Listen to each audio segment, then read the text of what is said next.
Tonight, as you gently let go of the noise that has filled your day, a new doorway is opening.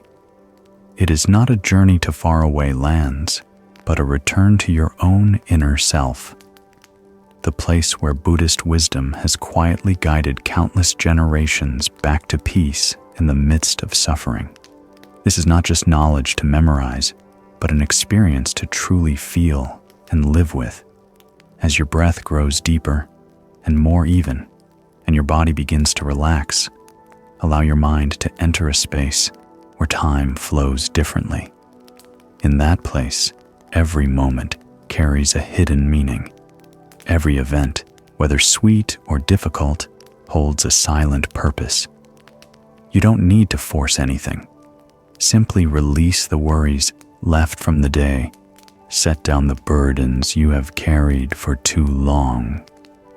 In that calm state, you will discover one of the core truths left by the Buddha: nothing happens by accident.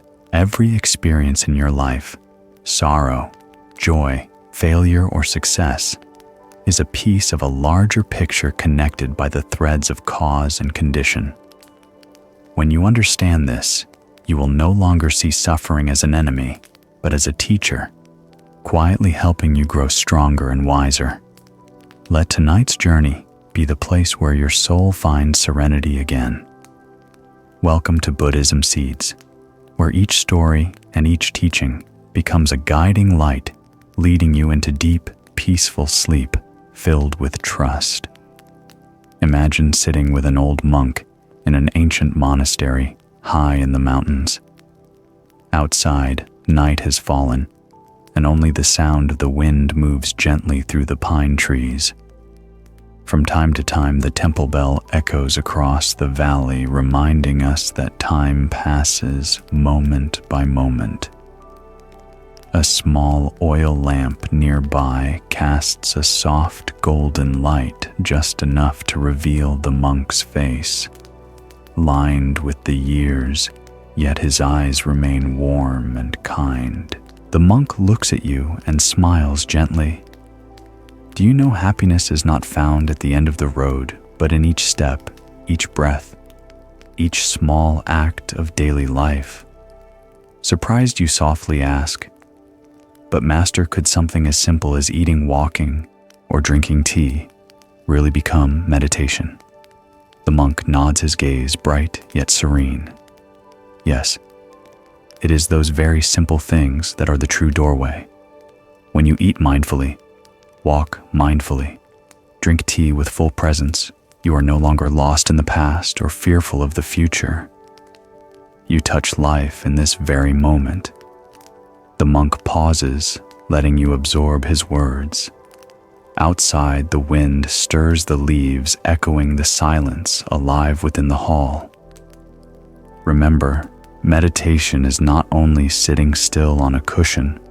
Meditation is how you live each moment. A spoonful of rice eaten with mindfulness can reveal the whole universe. A single mindful step can bring you back to yourself. And a sip of tea in mindfulness can awaken your soul. You bow your head, curiosity and a quiet eagerness rising within you. So tonight, Master, will you show me this path? The monk smiles softly, his voice deep and warm like the evening bell. Yes, tonight you will share with me the simple rhythm of life in the monastery. Eating in silence, walking along the stone path, sitting beside a steaming cup of tea. These are not just daily routines, but living lessons in cause and condition. The monk lifts his gaze toward the night sky through the window, his eyes distant yet gentle. Are you ready? For this journey is not meant to be heard and forgotten, but to transform you. If you enter with sincerity, even a single meal can change the way you see life. A single step can open the gate to freedom. And even one sip of tea is enough to show you happiness has never left you. It is right here, in the present. Morning in the monastery begins with the sound of the bell. As its tone lingers, the entire space awakens, the trees, the birds, and each breath of those who listen. You open your eyes, still a little hazy, but immediately a deep stillness flows in, so unlike the rushed alarms of the city. The monk approaches his eyes kind. Today you will join me and the monks for breakfast in mindfulness. This is not just a time to eat, but a profound lesson in interconnection. You follow him to the dining hall. The wide room glows with the light of dawn streaming through bamboo windows, casting soft shadows on the plain wooden tables. The air is fresh, carrying the fragrance of cooked rice and steamed vegetables. In front of each person rests a bowl of white rice, a few greens, and simple tofu. Looking at the meal, you whisper, "Is this all, Master?" The monk smiles his smile like a drop of dew on a leaf. Just this, but it is everything. In this small bowl of rice, you can see the sky and earth, the rain and sun, and the labor of countless people. Eating mindfully means recognizing that truth. Everyone sits in silence. Before eating, hands come together in quiet reflection. The monk turns to you. Before putting the rice in your mouth, look carefully at each grain. Do you see anything inside it? You gaze closely. At first, it is just plain rice, but in the morning light, something deeper seems to appear. "Master, I only see rice." Look more deeply. In this grain are the farmer's drops of sweat in the field, the summer rains that nourished the crop, the golden sunlight that ripened each stalk, and the effort of many others, those who milled, who cooked. Without any one of these conditions, this rice would not exist. You fall silent. Suddenly, the bowl before you is no longer simple. It is a small universe born of countless meetings. The monk slowly lifts a spoonful of rice, neither hurried nor wasteful. Then he says, "When you eat with mindfulness, gratitude naturally arises. Gratitude for the earth and sky, for people, for even the things you usually forget. And when gratitude is present, your heart no longer shrinks with complaint, but opens to life." You bow your head, whispering, "I realize I've always eaten in haste, never thinking of this." That is the habit of modern life, eating as if racing time, as if only to fill the stomach. But when the mind is absent, even the finest food becomes meaningless. In contrast, a simple bowl of rice eaten with mindfulness can nourish both body and soul. The meal begins. The dining hall is quiet. No one speaks, no one rushes. The soft clink of spoons against bowls becomes like meditation music. You take a bite, chewing slowly. Strangely, the rice tastes sweeter, more fragrant. You can feel each grain dissolving, blending into your body. Looking around, you see everyone eating with focus, as if this were the only moment in life. No chatter, no laughter. But the silence is not heavy. It is alive. You whisper, "Master, I've never had a meal like this." Because you have never truly eaten. Before, you only put food in your stomach. Today you eat with your whole presence. You taste not only flavor, but the web of causes that brought this rice to you. As the meal draws to a close, the monk tells you a story. Long ago, a young monk wasted food. His teacher reminded him, "In one grain of rice, there are 3,000 virtues. In a drop of water, countless conditions. To eat without gratitude is to fall into debt with heaven and earth." You nod slowly. A new feeling arises in your heart. Respect for the small things you had never noticed. When the meal ends, everyone joins hands, offering a dedication of merit. You do the same and feel a strange, light peace settle deep within you. The monk looked at you, his voice deep and warm.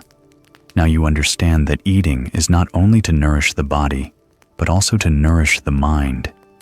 Eating mindfully helps you see that you are never separate from the world.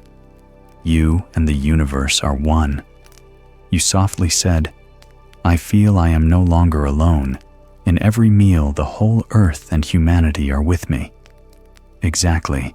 And when you realize that your greed will lessen and your gratitude will grow, that is the very root of peace. The monk stood up and slowly walked into the temple courtyard. You followed behind. Morning sunlight spread gold across the gravel path. Birds sang cheerfully, and a gentle breeze carried the scent of wildflowers. The monk turned back and smiled. "We have learned how to eat in mindfulness. Now you will learn how to walk in mindfulness. Each step, if taken with presence, becomes a lesson in impermanence. Are you ready?" You took a deep breath and nodded. A feeling of reverence mixed with eagerness rose within you.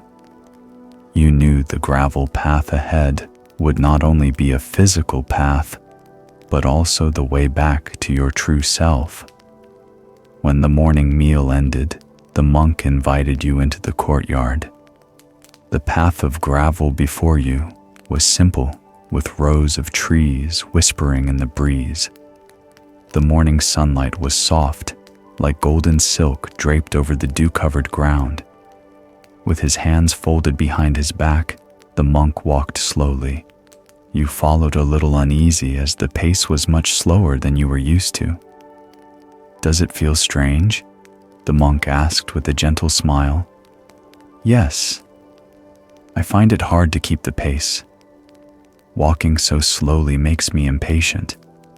The monk nodded. "Of course, because your mind is used to running.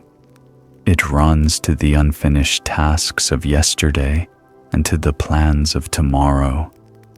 It is never satisfied with the present. Walking slowly gives you the chance to see that truth clearly." The monk stopped and pointed to the ground. "Place your foot down very slowly as if you were kissing the earth. Feel the sole of your foot touching each stone, each grain of sand. Do not rush. Simply know. This is the first step. This is the second step." You followed his guidance. At first your mind wandered, but gradually you began to hear the crunch of gravel, feel the cool ground under your feet, and notice the wind brushing against your skin. Step by step, everything became clear. You whispered, "I've never noticed this much before. A simple step can actually be this beautiful." The monk smiled, his voice calm and warm. "That is because until now you have never truly walked. You only chased after a destination. But when you stop to be present, every step becomes a flower blooming beneath your feet." The two of you stopped under a large tree.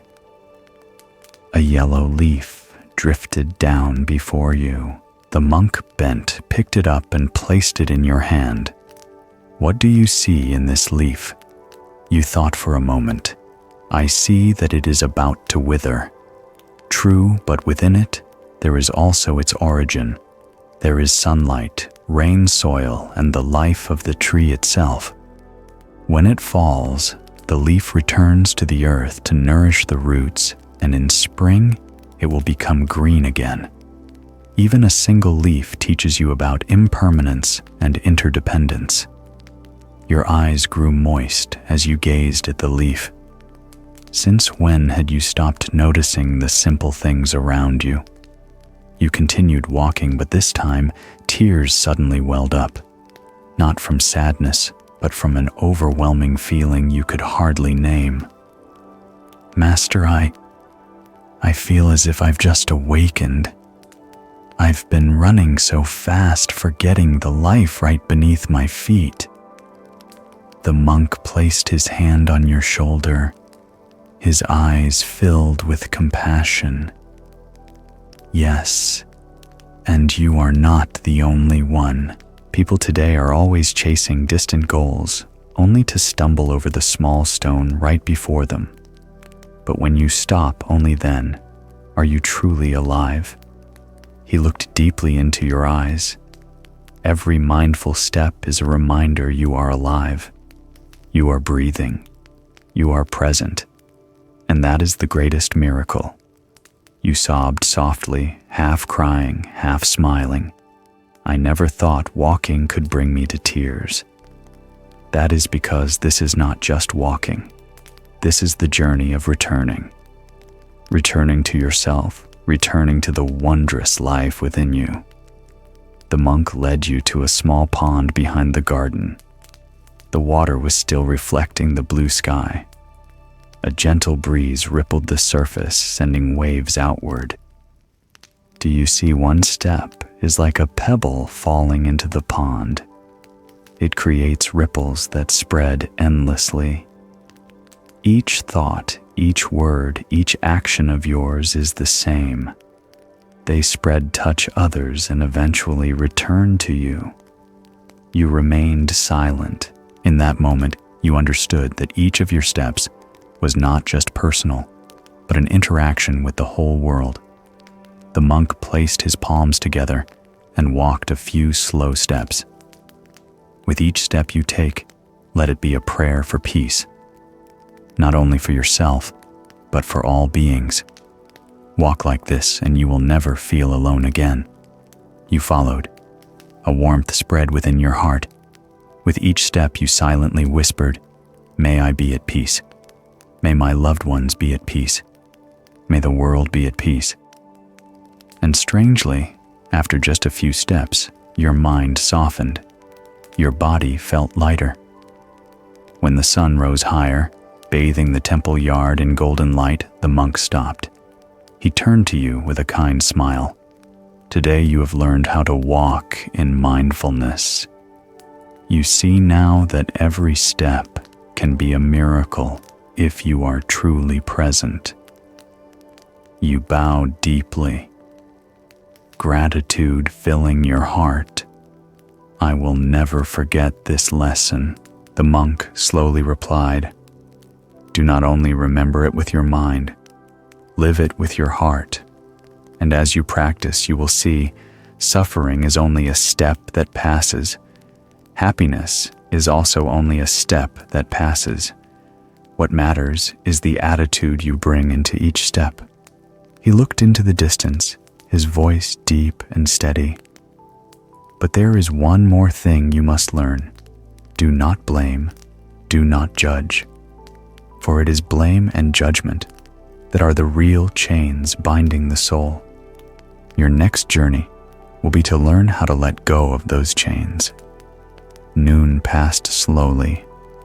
After walking meditation in the temple courtyard, you and the monk returned to a small room at the back of the monastery. The room was simple, with a wooden table, a few bamboo chairs, and a teapot steaming gently. Light filtered through the cracks in the door, painting golden streaks across the earthen floor. The monk gestured for you to sit. He picked up the teapot and slowly poured into a small clay cup. The sound of the water trickling was like a gentle song. "Do you hear it?" the monk asked. "Yes, I hear the sound of water pouring. Not only the sound of water, it is the sound of the present moment. If you listen with your whole being, even that simple sound can become meditation." You sat quietly, focusing on the sound, then looked at the steaming cup before you. The monk lifted the cup with both hands, his eyes full of reverence. Before drinking, look deeply into this tea. "What do you see?" You looked closely. You saw only a pale brown color, faint smoke, and a delicate fragrance. "I only see tea, master." The monk smiled. "If you look deeply, you will see more than that. In this tea are the soil that nourished the plant, The rain, the sunlight, the farmer's labor in picking the leaves, the hands that wrapped and carried them, and the one who prepared it. Tea is the fruit of countless conditions, just like the bowl of rice this morning. He lifted the cup to his lips and took a small sip. Each sip of tea is an opportunity for gratitude for presence. If you drink in haste, the tea will simply slide down your throat. But if you drink slowly, you will taste the bitterness, the sweetness, the fragrance, and you will taste life itself. You follow. You take a sip. At first, it's slightly bitter. Then the aftertaste slowly becomes sweet. You can't help but smile. I didn't expect a sip of tea could make me this happy. Because you are truly drinking instead of letting your mind run elsewhere. The monk looked at you, his voice deep and warm. Do you taste the bitterness? Yes, I do. And do you taste the sweetness? Yes, after that, the tea turns sweet. That is the lesson. Life is like a cup of tea. Bitter first, then sweet. Without bitterness, you would never know what sweetness is. Happiness doesn't come from removing suffering, but from accepting and embracing it. When you fully drink both the bitter and the sweet, your mind is truly free. You fell silent. The cup in your hand suddenly felt heavier, more meaningful. The monk continued, Do you know why people so often feel empty? Because they live without presence, eating while thinking about work, walking while dwelling on the past, drinking tea while the mind wanders far away. He set the cup down on the table, his voice firm. But when you are truly present, you see that each breath is a miracle, each sip of tea a gift. You stop searching for happiness elsewhere because happiness is already here. You bowed your head, feeling his words soak in as deeply as the tea itself entering your body. The monk told a story. Long ago, a student came to ask his teacher for guidance. His heart was full of questions, full of impatience to find the truth. The teacher didn't answer. He just poured tea into a cup. The cup was full, but he kept pouring until it overflowed. Alarmed, the student cried, "Teacher, the cup is already full. It can't hold any more." The teacher said, "Exactly. Your mind is just like this, full of worries, full of delusions, full of fixed ideas. If you don't let go, even if the truth is right before your eyes, you cannot receive it." The monk looked at you. Do you understand? A teacup can only hold tea when it is empty. Your mind is the same. Only when you let go can you truly live in the present. You watched the thin trail of steam rise from the cup. It coiled and then dissolved into the air.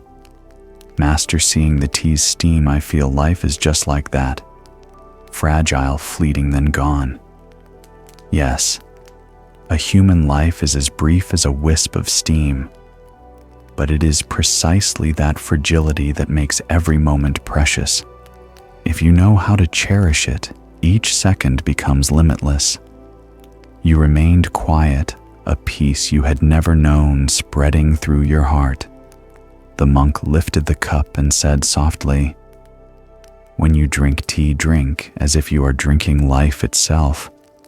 With one sip, you drink both suffering and happiness, both the past and the present. And then you will see it all blend together, leaving the final aftertaste, the flavor of wisdom and compassion." You followed, taking another sip and closing your eyes. In that moment, you felt no separation from the world. You and the earth and sky, you and the farmer, you and the raindrop. Everything was one. The whole room sank into silence. Only the sound of wind at the door and the faint fragrance of tea remained. The monk put down his cup and looked at you. Now you understand tea is not only for quenching thirst, but for awakening. Awakening to see that life is always wondrous, even in the simplest things. You bowed, your heart overflowing with gratitude. I will never drink tea the same way again. The monk smiled. Exactly. And if you know how to drink tea mindfully, you will also know how to drink each moment of your life. Then life will no longer be a burden, but a cup of fragrant tea. The sun tilted toward afternoon. Light streamed into the room, painting shimmering bands across the lingering tea steam. The monk said gently, "You have learned to eat mindfully, walk mindfully, and now to drink mindfully. All of this is simply to help you understand one thing. Happiness is not far away. It is in full presence right now." He paused, his voice deepening. But there is still a heavy chain that binds people, the habit of blaming and judging. If you do not see this, then even if you eat, walk, or drink mindfully, your heart will still feel heavy. The monk looked straight at you, his eyes both kind and resolute. Your next journey will be to learn to let go of judgment, so your mind can truly be free. Evening gradually descended. The golden light faded, withdrawing behind the large trees around the monastery. The world grew still. Only the distant calls of birds could be heard. You sat with the monk on the wooden porch steps. Before you lay a small garden where late-blooming chrysanthemums released a gentle fragrance. The monk looked at you and spoke slowly. Today, you have passed through 3 lessons: eating in mindfulness, walking in mindfulness, and drinking tea in mindfulness. Simple, yes, but if you truly practice, you will see your whole life transformed. You remained silent. In your mind arose one image after another: the morning bowl of rice, the steps on the gravel path, the steaming cup of tea in the small room. All of it had seemed so ordinary, yet now each had become a doorway into a new world. The monk continued, "When you eat mindfully, you learn gratitude.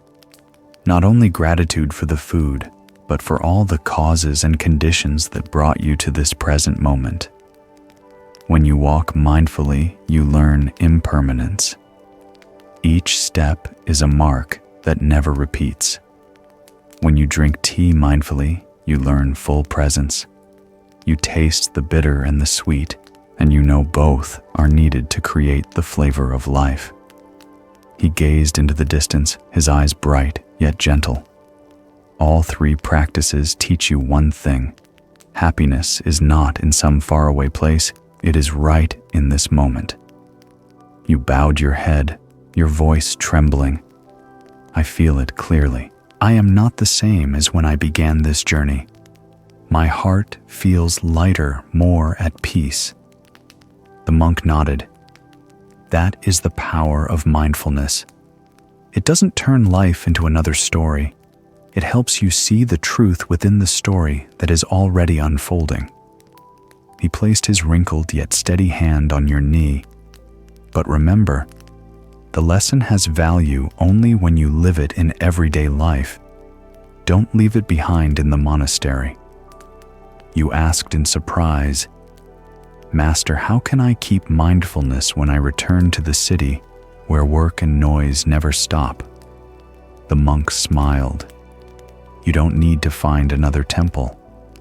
Your kitchen is the dining hall. The sidewalk is your walking meditation path. Your morning coffee is your cup of awakening.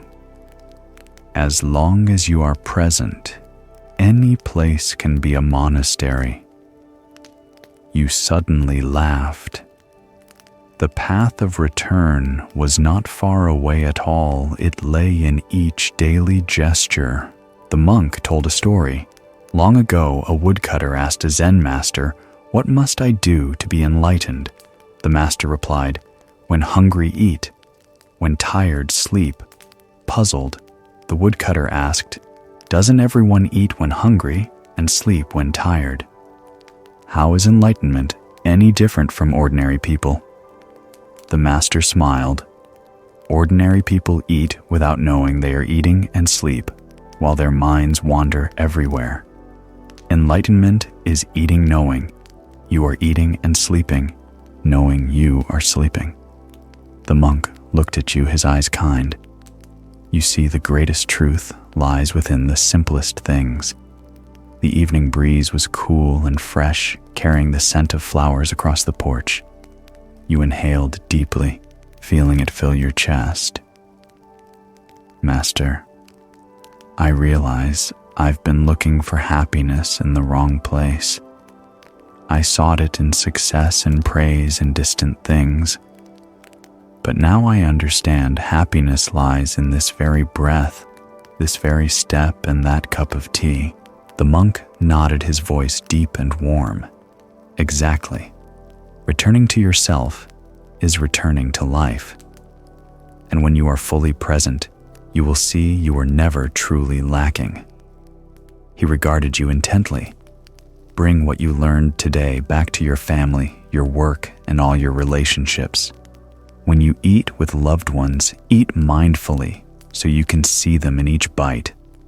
When you walk through the city, walk mindfully so you can see the city as part of you. When you drink a cup of tea or coffee, drink mindfully so you can feel the whole universe present." He paused, then spoke clearly. "And most importantly, remember, life doesn't need to be perfect to be worth living. As long as you are present in it, every moment becomes a miracle."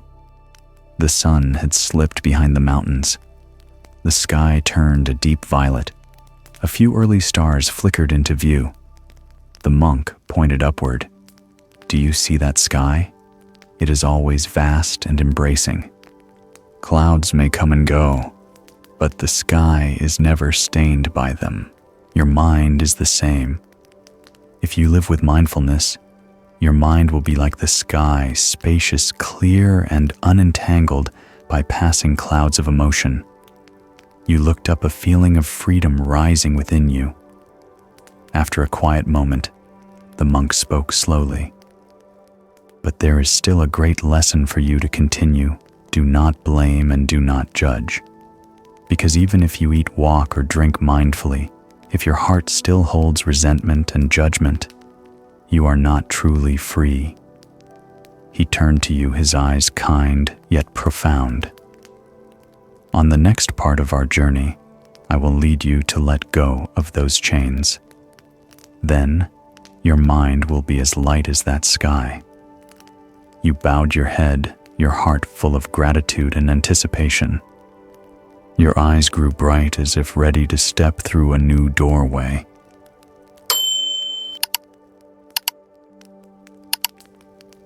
At night, when you sit down, the lamp in the monastery still glows softly golden as before. The wind through the pines still whispers in the courtyard, but your heart has changed.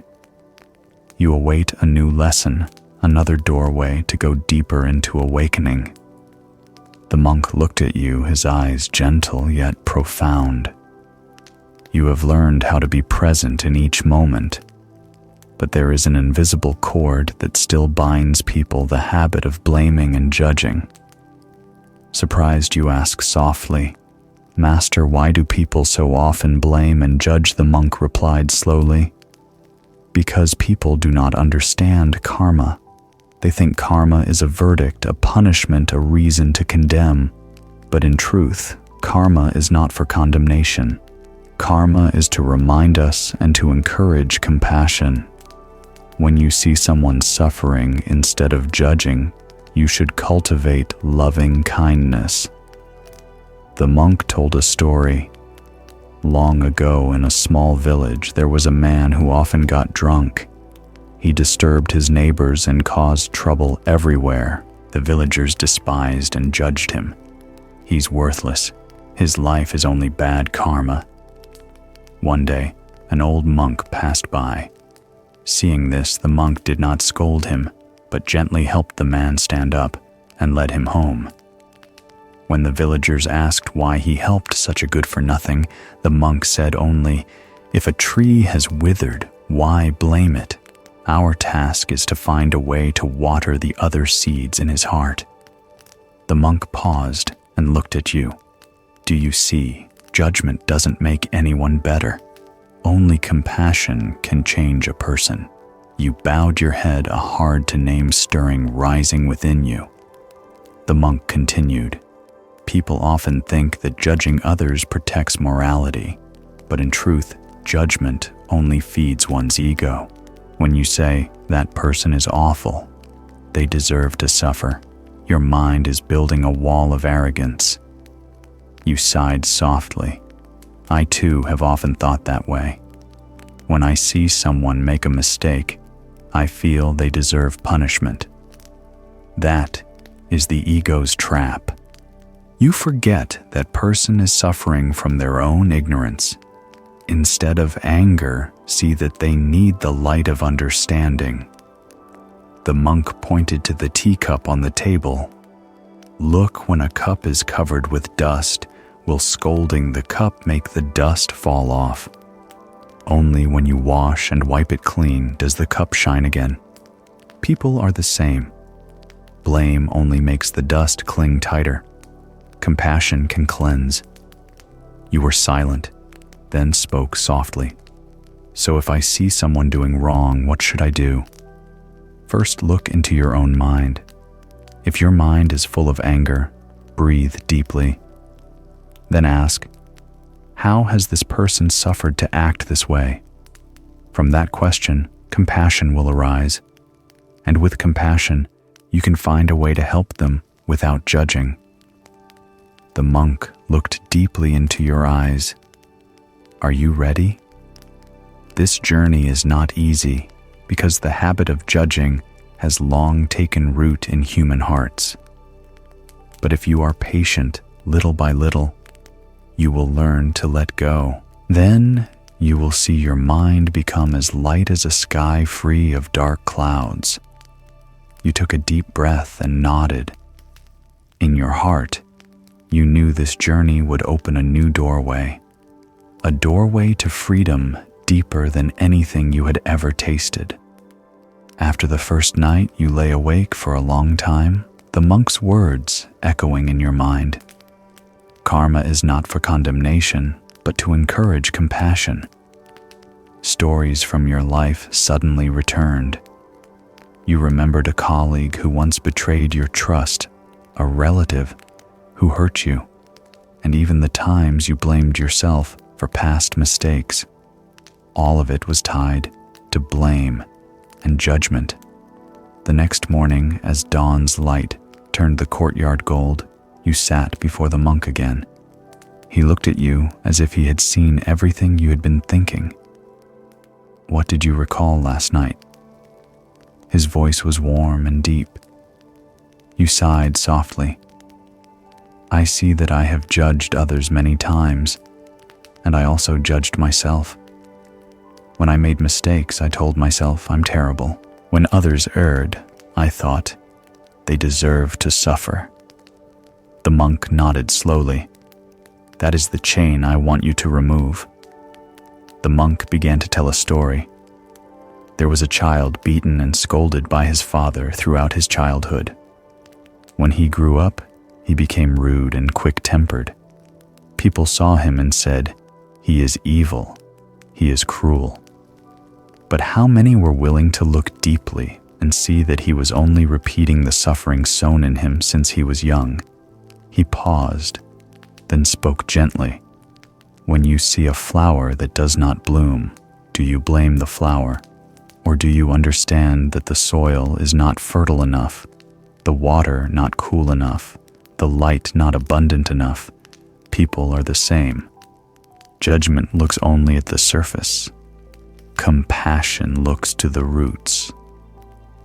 You bowed your head, feeling a pang in your chest. Images of relatives who had hurt you arose, but now instead of resentment, You suddenly felt a little tenderness. The monk placed a small mirror before you. Look into this. Do you see it reflect? Yes. A mirror only reflects. It does not judge beauty or ugliness. The cultivated mind should be the same. When you see someone suffering, simply recognize, here is a person who is suffering. No added labels, no verdicts. You fell silent. The image of the clear mirror in your heart felt like a reminder. You asked, but Master, if I myself do wrong, am I not allowed to blame myself? The monk smiled kindly. Self-blame is sometimes just the ego trying to prove it is still in control. Instead of blaming, learn from the mistake. Like when you fall on the road, you don't need to curse yourself. You simply stand up, brush off the dust, and keep walking. He paused, then spoke clearly. You are not your mistakes. You are a student of those experiences. Hearing this, your eyes stung. For so long you had carried a burden of guilt. Now the monk's words felt like a key opening a door to freedom. The monk continued. There was a prisoner jailed for many years for murder. One day, a monk visited the prison. The prisoner burst into tears. I am evil. I don't deserve forgiveness. The monk placed a hand on his shoulder and said, You are not only your crime, you are also the seed of awakening if you are willing to water it. The prisoner was bewildered, but from that day he practiced sitting quietly, breathing and writing letters of apology to the victim's family. Years later, he became a mindfulness guide for other inmates. Do you see? The monk looked at you. If the monk had judged him, then the man would have remained imprisoned not only behind bars, but in his heart. Compassion opened a way out. Hearing this, a small flame seemed to kindle in your heart. You realized that sometimes a non-judgmental gaze can save an entire life. The monk said to you, Try practicing something. When you encounter a difficult person, instead of thinking, he's awful, try saying silently, he is suffering. When you make a mistake, instead of thinking, I'm useless, say I am learning. Just a few changed words, and the heart feels lighter. You practiced that very morning. When a young novice accidentally dropped a stack of bowls, instead of getting annoyed, you whispered, he is flustered. Immediately, the irritation faded, replaced by a touch of compassion. You looked at the monk and smiled gently. I see it really works. The monk nodded. That is compassion. Simple, yet always liberating. The sun was high now. The courtyard shone bright. You sat quietly as if a fresh stream had flowed through your heart, cool and clear. The monk looked at you and said softly, You are beginning to see that no blame, no judgment is not indifference, but seeing with loving eyes. But to take it in deeply, you will need another experience, one that can touch the very depths of your feelings. He paused and smiled. Tonight, you will see it. You felt both nervous and eager. It was as if a great door were about to open, leading you deeper into your own heart.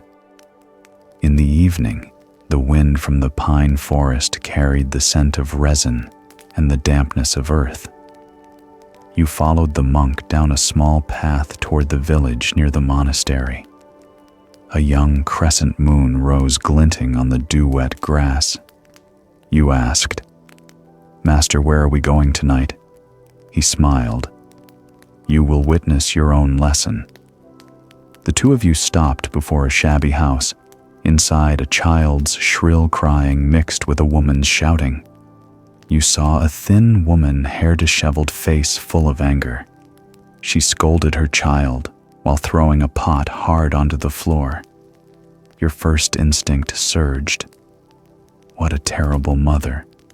How could she treat her own child like that? A wave of judgment crept into your heart. The monk looked at you as if reading your thoughts. "What are you thinking?" you stammered. I think she's heartless." The monk gently shook his head. "Wait a moment and you will understand." After a while, the woman fell silent in tears and then took the child into her arms. The crying softened into small sobs. An old villager came near and whispered to the monk, "She lost her husband in an accident and has to raise 3 small children alone. She works odd jobs all day and comes home exhausted. One child has been sick for months. She hardly sleeps." Hearing this, you were stunned. The image of the bad mother in your mind vanished, replaced by a woman in despair, crushed by life's burdens. The monk said softly, "Do you see? When you look only at the action, it's easy to judge. But when you know the suffering behind it, compassion naturally arises." You bowed your head, eyes blurred with tears. The monk had you come closer and offer the woman a packet of medicine and some rice you had brought. She was surprised, her eyes brimming, murmuring thanks. You looked at the child sleeping in his mother's arms, and your heart softened. From another angle, you realized that the angry outburst was only a cry for help from an exhausted heart. You said quietly, "Master, I feel ashamed. I judged her too harshly just now." He placed a hand on your shoulder, his voice deep and warm. "Shame is not for self-blame, but to remind you not to judge hastily next time. You have seen that behind every behavior lies a whole story." On the way back to the monastery, you walked silently beside the monk. It was as if a storm had passed through your heart. Yet instead of devastation, the sky within you had become clearer. You exclaimed, "I understand now. People suffer because they look only at the surface and do not see the roots. If I hadn't witnessed this tonight, I would have kept my resentment." The monk nodded. Only experience can truly touch the heart. Real compassion is not born from theory, but from your willingness to look deeply into another's pain. He stopped and looked at you kindly. Remember this whenever you wish to judge. Ask, "How has this person suffered to act this way?" That question will dissolve every surge of anger within you. The monk added another story. Once a student was angry because his roommate always left his shoes in a mess. He complained to his teacher, hoping to move rooms. The teacher said, "Only, before you blame your friend, look at those torn shoes. They show how many miles he must walk to make a living, how hard he has labored to be here." He smiled. When the student looked at the shoes, he burst into tears. From then on, he no longer blamed. You listened quietly and suddenly remembered how many times you had judged family and co-workers without ever asking how tired they were. That night back at the monastery, you sat on the porch and gazed at the moon. A new feeling arose, neither judgment nor blame, but a current of compassion spreading through your chest. You said softly to the monk, "I want to practice seeing others with eyes of love rather than blame." He nodded, moonlight reflecting in his gentle eyes. When you look with compassion, you will no longer see enemies. You will see only people who are suffering and need to be held. And at that very moment, you too are set free. The monk spoke slowly. Tonight, you have seen with your own eyes the power of a non-judgmental gaze. But this is only the beginning. Tomorrow, I will show you how to nurture and preserve that seed of compassion each day, so it does not wither." You nodded your heart, both calm and full of hope. You knew the road ahead would be long, but you had found a guiding light. The next morning, before the sun had fully risen, you were already in the temple courtyard. A thin layer of mist still covered the air. Birds sang sporadically among the tall pines. You felt peaceful, yet a slight heaviness lingered. Though last night had touched you deeply, you wondered, how can I keep this compassion for a long time? How can I avoid falling back into my old habit of judging? The monk stepped out, his brown robe lightly fluttering in the wind, a wooden mala in his hand. He looked at you and smiled kindly. "You're thinking about how to keep the seed of compassion in your heart, aren't you?" You nodded. "Yes. I'm afraid that when I return to my busy life, I'll forget everything." The monk smiled gently. "That is why today I want you to learn a few small practices to nourish and protect your mind." He sat down by the wooden veranda and motioned for you to sit across from him. "First, place your hand on your chest and breathe deeply. As you breathe in, silently say, 'I know I am breathing in.' As you breathe out, say, 'I know I am breathing out.'" You followed. Gradually, the breath became clear and your mind settled. "Do you see?" The monk said. "Whenever you are about to judge, stop and breathe like this. Just 3 mindful breaths and your mind will soften, giving compassion a chance to arise." You asked, "But sometimes the judgment pops out too fast and I can't stop in time." The monk nodded. "In that case, change your wording. Instead of, 'This person is terrible,' say, 'This person is suffering.' Instead of, 'I'm awful,' say, 'I am learning.'" He paused and looked deeply into your eyes. "Compassion doesn't require you to be perfect right away. It only asks you to change one small sentence in your mind at a time. A single word can change your whole state of heart." You fell silent, feeling his words light your path like a lamp. In the afternoon, the monk handed you a sheet of paper and a pen. Write a letter to the person you have blamed the most, but do not write blame. Write understanding. "I know how you have suffered, and I see that I have suffered too." You hesitated, then began to write. The lines came slowly at first, then more easily. When you set the pen down, your eyes were wet, but your heart felt strangely light. "How do you feel?" the monk asked. "I feel as if I've put down a heavy burden." Exactly. When you do not judge, not only is the other person freed, but you yourself are freed. One day, a villager came into the temple courtyard to complain about her wayward child. The monk listened for a long time, without interrupting, without judging. After a while, the woman cried, and then seemed lighter, as if a burden had been lifted.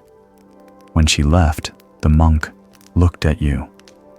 Do you see, simply listening with compassion allows another person to heal part of their pain? You don't need clever advice, you just need to be present. You nodded, understanding that listening is also a way of not judging.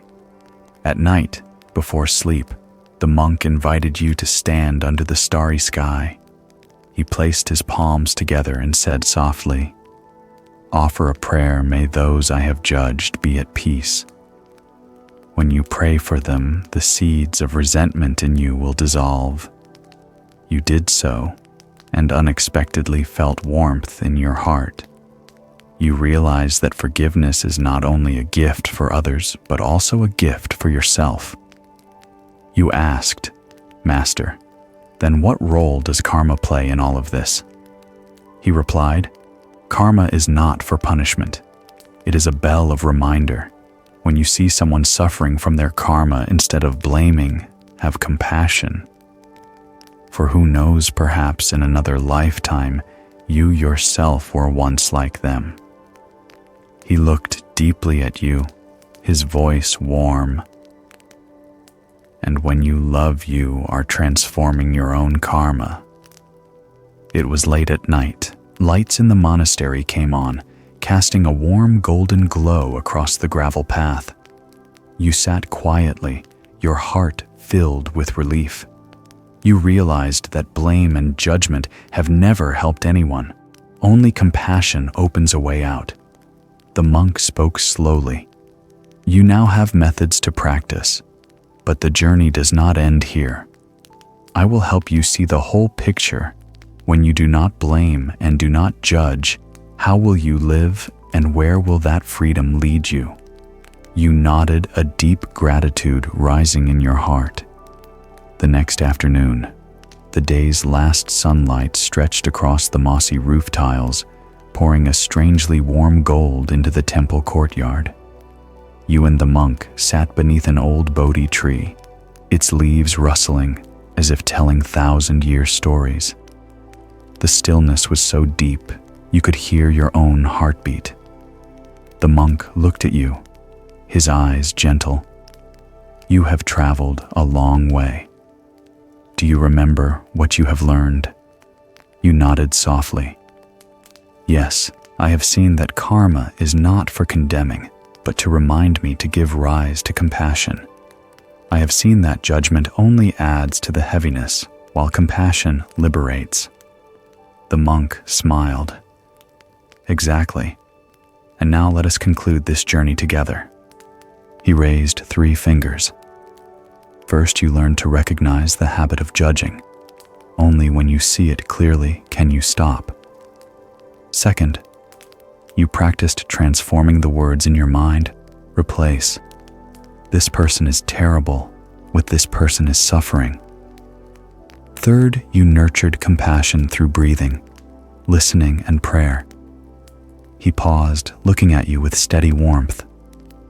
These 3 layers are 3 doors opening to freedom. You sat quietly, feeling each word imprint itself on your heart. You suddenly asked, "Master, sometimes I judge myself even more harshly than I judge others. What should I do?" He nodded gently. "That is a wound many people carry. You blame yourself thinking it will make you better. But in truth, it only deepens the wound. When you know how to love yourself, you can truly love others." He pointed to the moss on the Bodhi tree's trunk. "See, the moss on the tree doesn't stop it from growing. It only tells us the environment is damp. Mistakes are the same. They tell you where your mind is not yet clear. Do not hate them, just learn from them." You sighed as if laying down a burden. The monk told a story. There was a king who always blamed his ministers for the smallest mistakes. The whole court was fearful. No one dared speak honestly. One day the king met a Zen master. The master said, "You refrain from judging others, not to spare them, but to free yourself. When you judge less, you are less bound by anger." He looked at you. "Do you see? Not judging is freedom. Then you are not dragged by anger, not controlled by resentment. You become the master of your own mind." You sat still, feeling a vast sky open within your chest. With his hands behind his back, the monk took a few slow steps. When you do not blame and do not judge, you see life with new eyes. Those who do wrong are no longer enemies, but mirrors reflecting ignorance. Precisely because they suffer, you give rise to compassion. Precisely because you have erred, you learn to forgive. He stopped, his voice deep and warm. From then on, you no longer see anyone as deserving of blame, only as fellow learners walking the path just like you. You whispered, then the whole world becomes a classroom. Exactly. And the greatest lesson is compassion. You bowed your head, your voice choked. I am grateful, Master. Without these days, I would still be living in blame and resentment. He placed his hand on your shoulder. Remember, gratitude is also a form of compassion. It keeps your heart soft, preventing it from turning to stone from old wounds. You looked up and saw his gentle smile, and tears fell, but they were tears of relief. Dusk had deepened. A breeze passed by, and Bodhi leaves drifted down slowly. The monk picked up a leaf and handed it to you. What does this leaf remind you of? You thought for a moment. It is both beautiful and fragile. It will fall, then return to the earth to nourish the tree.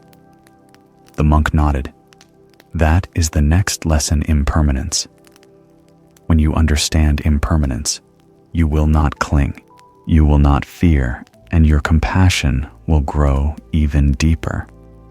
He looked at you, his voice as calm as the night wind.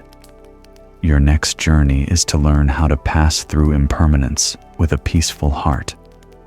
You held the leaf in your hand, feeling as if one door had gently closed while another opened.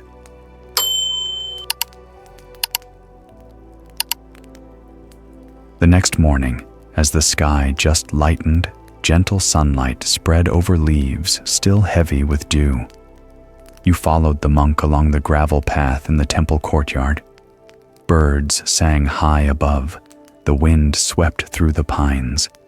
You felt life was simply beautiful. But inside, a question rose softly. Why does this beauty make me afraid that it will slip away? The monk stopped and looked at you as if he already knew what you were thinking. You have begun to glimpse impermanence. You were a bit confused. Impermanence means everything changes, right?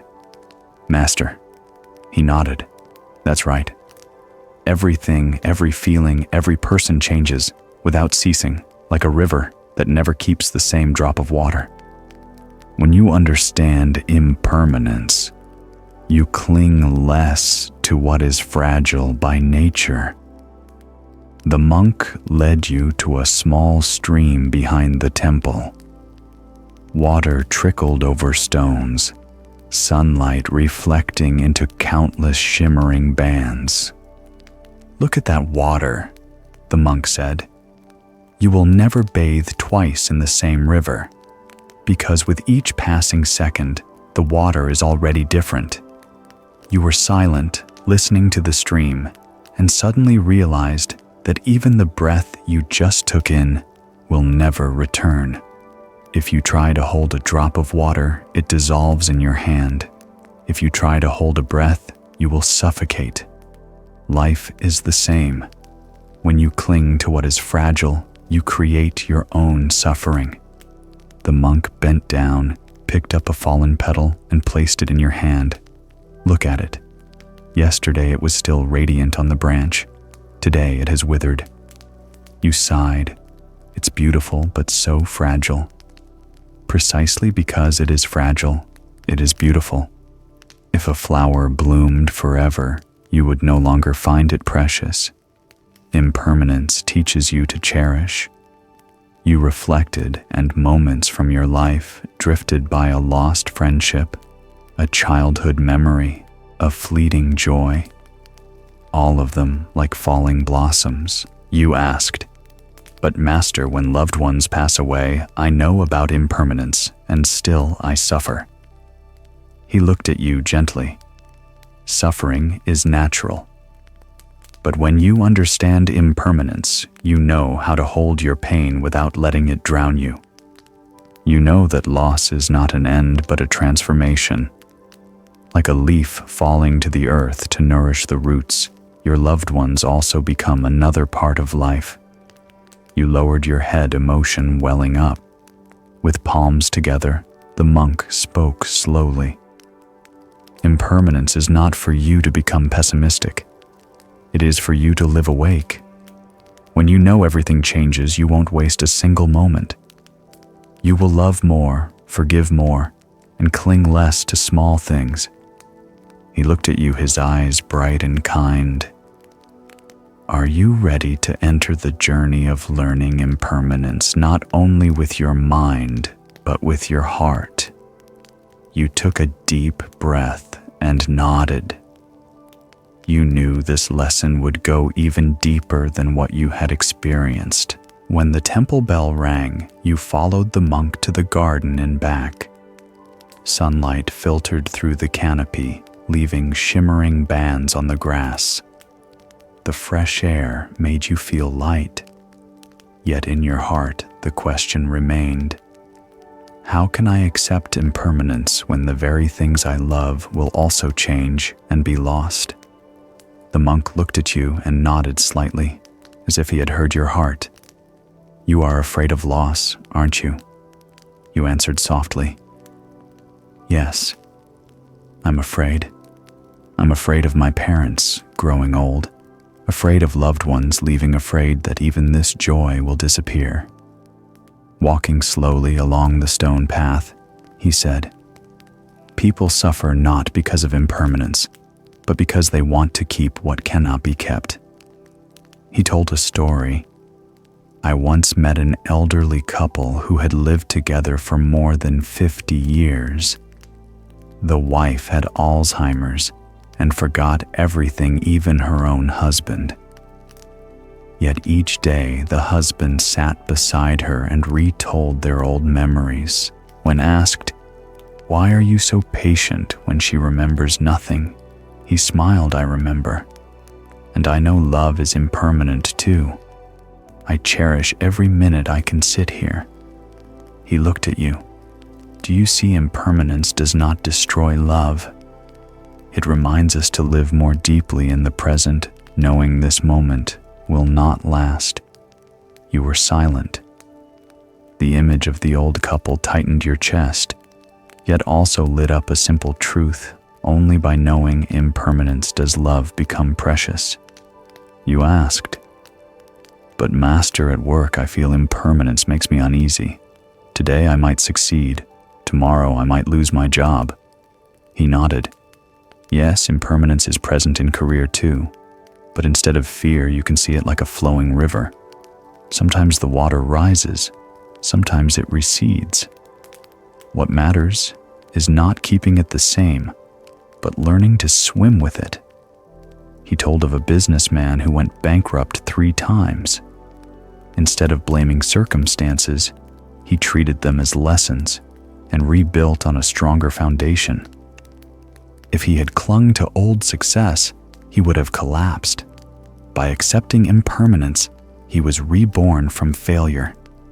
You felt a new vitality. Failure is also only a temporary state. You and the monk passed a lotus pond. He stopped, looked at his reflection on the water, then said, "Place your hand on your chest. Your heart is beating, but it will not beat forever." You were quiet, feeling the fragility of each beat. This body is impermanent too. You are young, then old, healthy, then sick. If you keep resisting that change, you only suffer more. But if you cherish each day of health, you will live more fully. He bent down and picked up a yellow leaf floating on the water. This leaf was once green. Now it withers, then dissolves. That is not an ending, but a cycle of transformation. You looked at the leaf and remembered loved ones who had passed. Suddenly, you felt they were still somewhere around you, like leaves blending into the earth to nourish the tree. The monk turned to you. Practice a small exercise.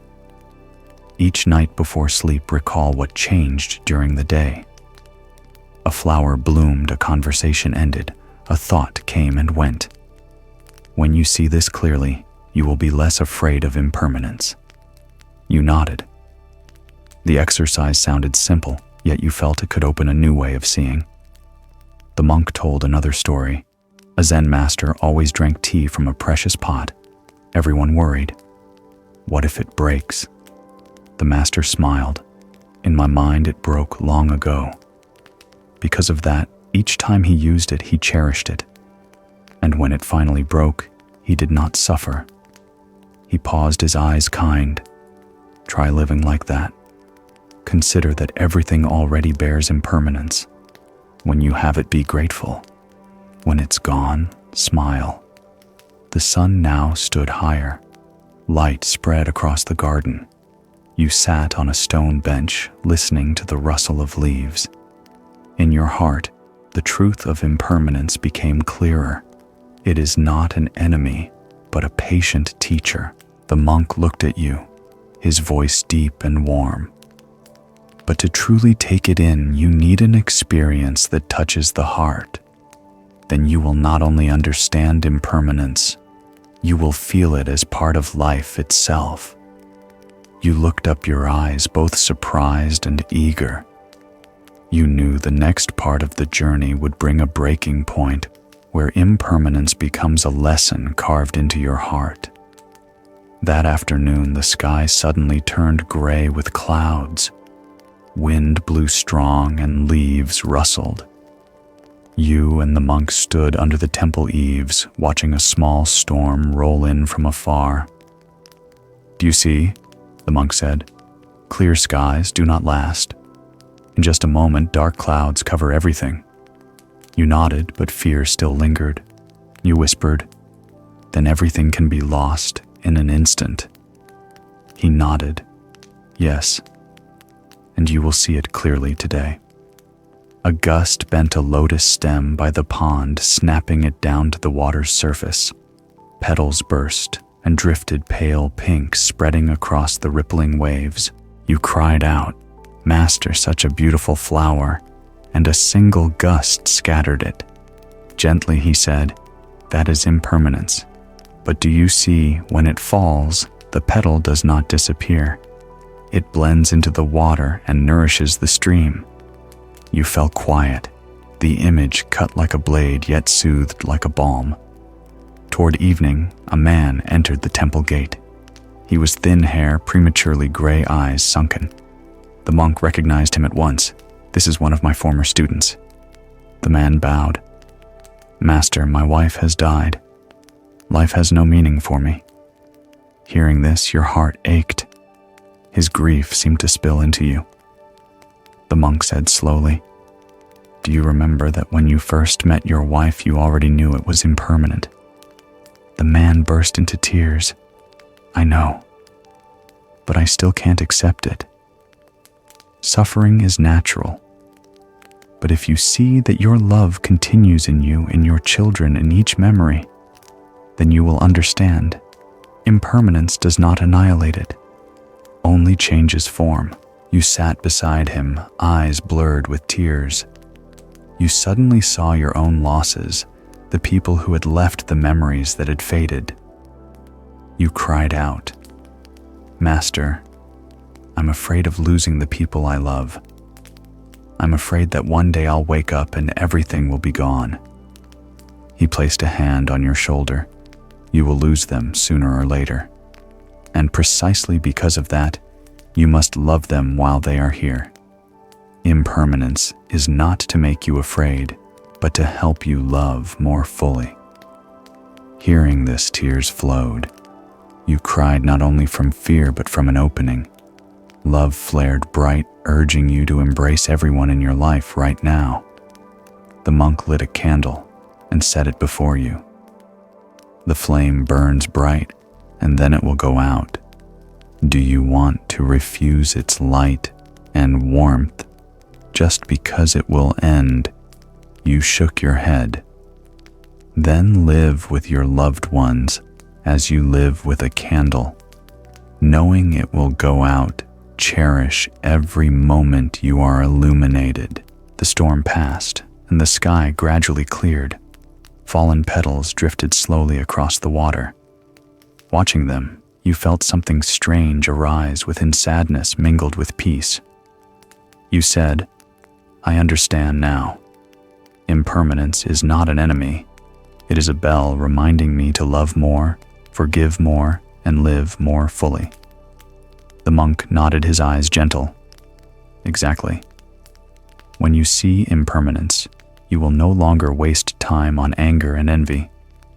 You will only want to love right now. You bowed your head, your heart trembling with gratitude. Night fell. The sky cleared again, full of bright stars. You sat by the temple veranda, still feeling the echoes of your experiences. The monk spoke slowly. Tonight, you have seen impermanence with your own eyes and felt it with your heart. But to live with it, you need to practice every day. Tomorrow, I will show you how. You nodded, feeling both tired and at peace, as if a thick curtain had been lifted and you were seeing life with different eyes. At dawn, when the temple bell rang, you were already awake. Outside the veranda, dewdrops glittered on the grass, then fell and melted into the earth. Watching this, you remembered the monk's words from last night.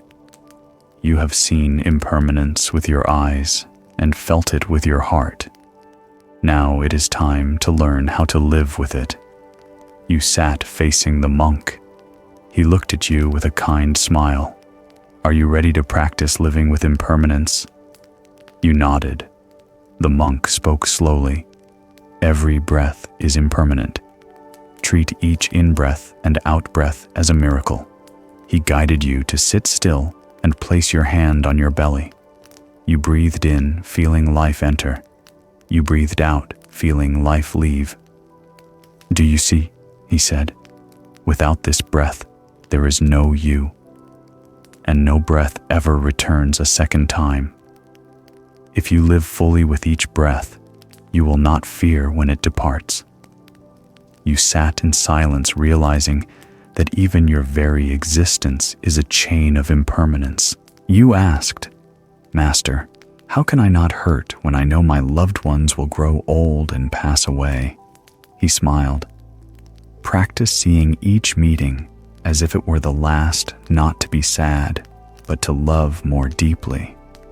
When you hug your parents, hug them as if you are hugging an entire lifetime. When you tell your beloved, I love you, say it as if tomorrow might not come. He looked at you, his voice warm and deep. When you live like this, impermanence does not take your love away. It makes it shine brighter. Your heart ached, yet felt warm. The monk told a story. A man lost his son in an accident. He cried for years. One day he came to the temple and asked, How can I stop hurting? The monk said only, This pain is impermanent. At first, he didn't understand. But gradually he saw it was true. Suffering also changes. It comes, it goes, it lightens. He turned to you. Do you see? Even pain is not fixed. Knowing this, you no longer fear being overwhelmed. You nodded, feeling your heart grow lighter. The two of you walked past a storage shed. The monk pointed to a broken, dusty chair. Many people keep broken things as if they could keep them safe. But impermanence reminds you, nothing lasts forever. When you learn to let go, you make space for the new. You thought of what you had clung to, a memory, a relationship, an old success. All had become burdens because you refused to release them. You only need to ask, does this still nourish me? If not, smile and set it down. In the afternoon, the monk handed you paper and pen. Make a list of what you have today. Health, friends, breath, sunlight, a glass of water. Then silently say, all of this is impermanent, so I am grateful for each thing. You wrote, and suddenly tears fell. You realized you had so many things you had never appreciated. When you are grateful, you will not feel regret when impermanence arrives because you have lived fully with each gift. Evening approached. The monk pointed to the horizon where sunset glowed brilliantly. Do you see the sun is about to set? If the sun did not set, you would not see tomorrow's dawn. Impermanence is not an enemy. It is a friend that helps you see life is always new. You smiled. In your heart, impermanence was no longer a fear, but a beautiful rhythm. When night fully fell, the two of you sat under the eaves listening to the crickets. The monk looked at you, his voice deep. You have learned how to breathe, how to love, how to let go, and how to be grateful. These are the keys to living happily with impermanence. He paused, his gaze distant. But the journey is not over. Next, I will help you see the whole picture. Impermanence is not only about you, it is tied to all beings. From there, you will understand compassion and shared responsibility. You sat quietly, your heart filled with anticipation. The monk spoke slowly. You have traveled a long path. Now it is time to look back and see that impermanence is no longer a concept, but the very breath of life. He raised 3 fingers. First, impermanence in nature, clouds, drifting flowers, blooming leaves, falling storms, coming and passing. Second, impermanence in the body, youth to old age, health to illness, arising to dissolving. Third, impermanence in the mind and in relationships, joy comes and goes, sorrow comes and fades, people arrive and depart. He paused, his eyes gentle. Seeing these 3 faces, you will no longer be surprised by change. You will take it as the natural way. You sat in silence, feeling each word flow deep into your veins. You asked softly, "Master, if everything changes, then what is the meaning of life?" He smiled. "Precisely because things change, you learn to cherish them. If flowers bloomed forever, who would see them as beautiful? If loved ones never aged, you would forget to love them while you can." Impermanence makes you live fully.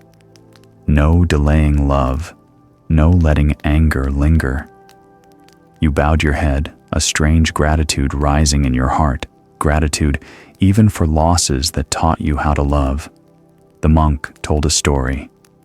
A meditation student clung for years to the pain of a friend's betrayal. The teacher said, "That friend is impermanent.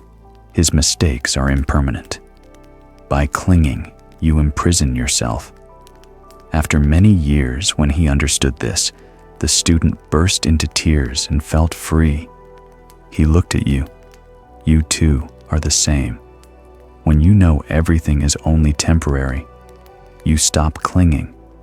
And when you do not cling, you are free. You took a deep breath, feeling your chest open wider than the sky before you. The monk placed his hand on your shoulder. Practice looking at each person in your life and saying, "Thank you for your presence, even if only for a moment." When you are grateful, you stop blaming. When you see impermanence, you forgive more easily, because you know today's anger will also fade. You closed your eyes, picturing the faces of those you had once resented, and you smiled softly, as if setting down a burden you had carried too long. He spoke gently. Impermanence shows you that everything is fragile. Anyone can be lost at any time. Seeing this, you will love more and want to protect more. From impermanence, compassion is born. You opened your eyes and looked around the garden flowers, the leaves on the trees. The elderly, the young novice, all were precious because all were fragile. Night fell. Stars began to flicker in the deep sky. The monk looked up, then turned to you. You have learned about impermanence and seen the preciousness of each moment. But understanding impermanence is not enough. You must also learn this. Once you see how fragile life is, you will know your responsibility to all beings.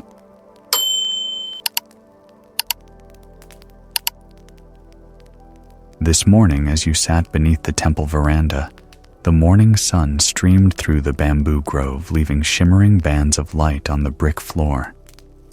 You heard the bell's long resonance, and peace rose in your heart.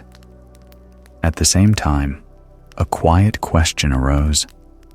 If everything is impermanent, how should I live to be worthy of this brief human life?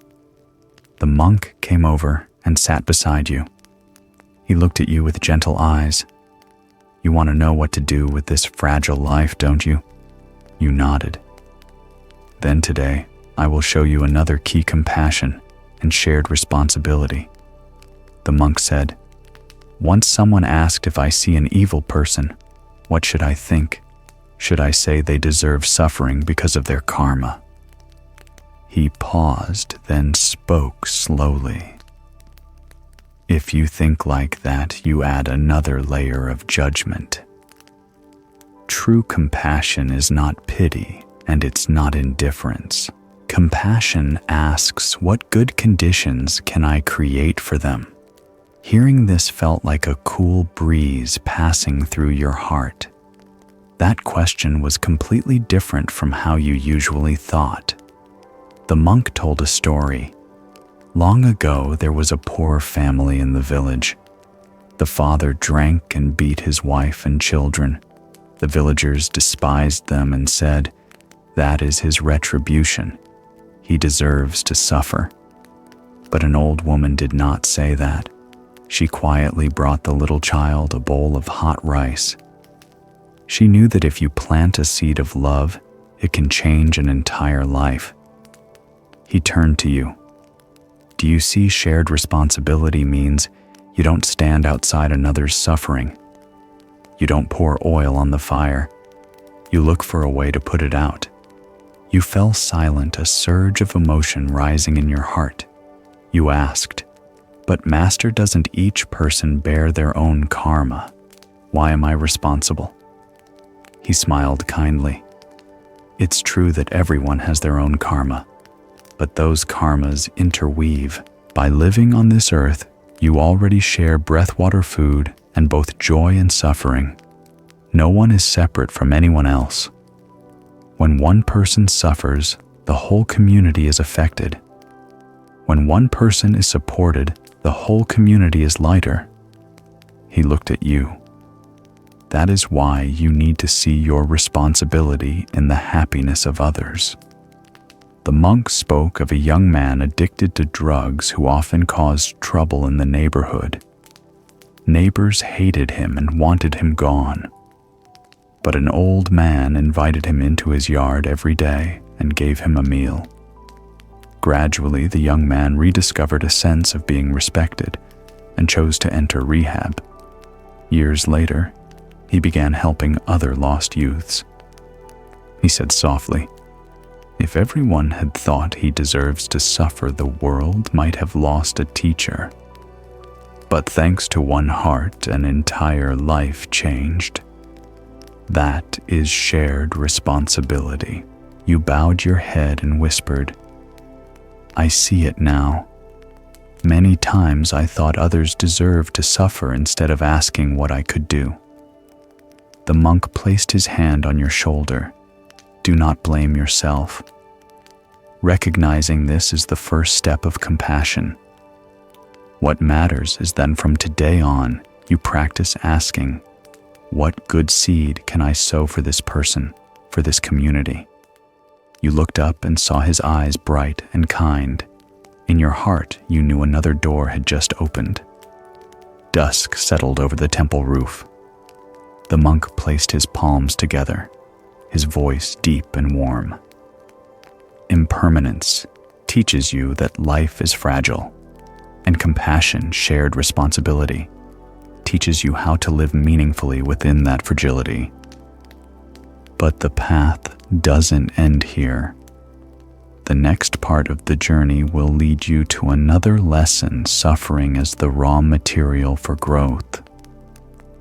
You sat quietly, anticipation rising for the journey ahead. In the morning, just as the sun rose over the bamboo, you walked with the monk, around the temple courtyard. The breeze carried a light scent of jasmine. Birds chattered on the branches like an overture to a new day. The monk spoke slowly. You have heard about compassion and shared responsibility, but to make them part of your very being, you must see them in each step and in the smallest things. You looked down at the tiles beneath your feet and asked, "Master, how can I avoid merely talking about compassion without actually living it?"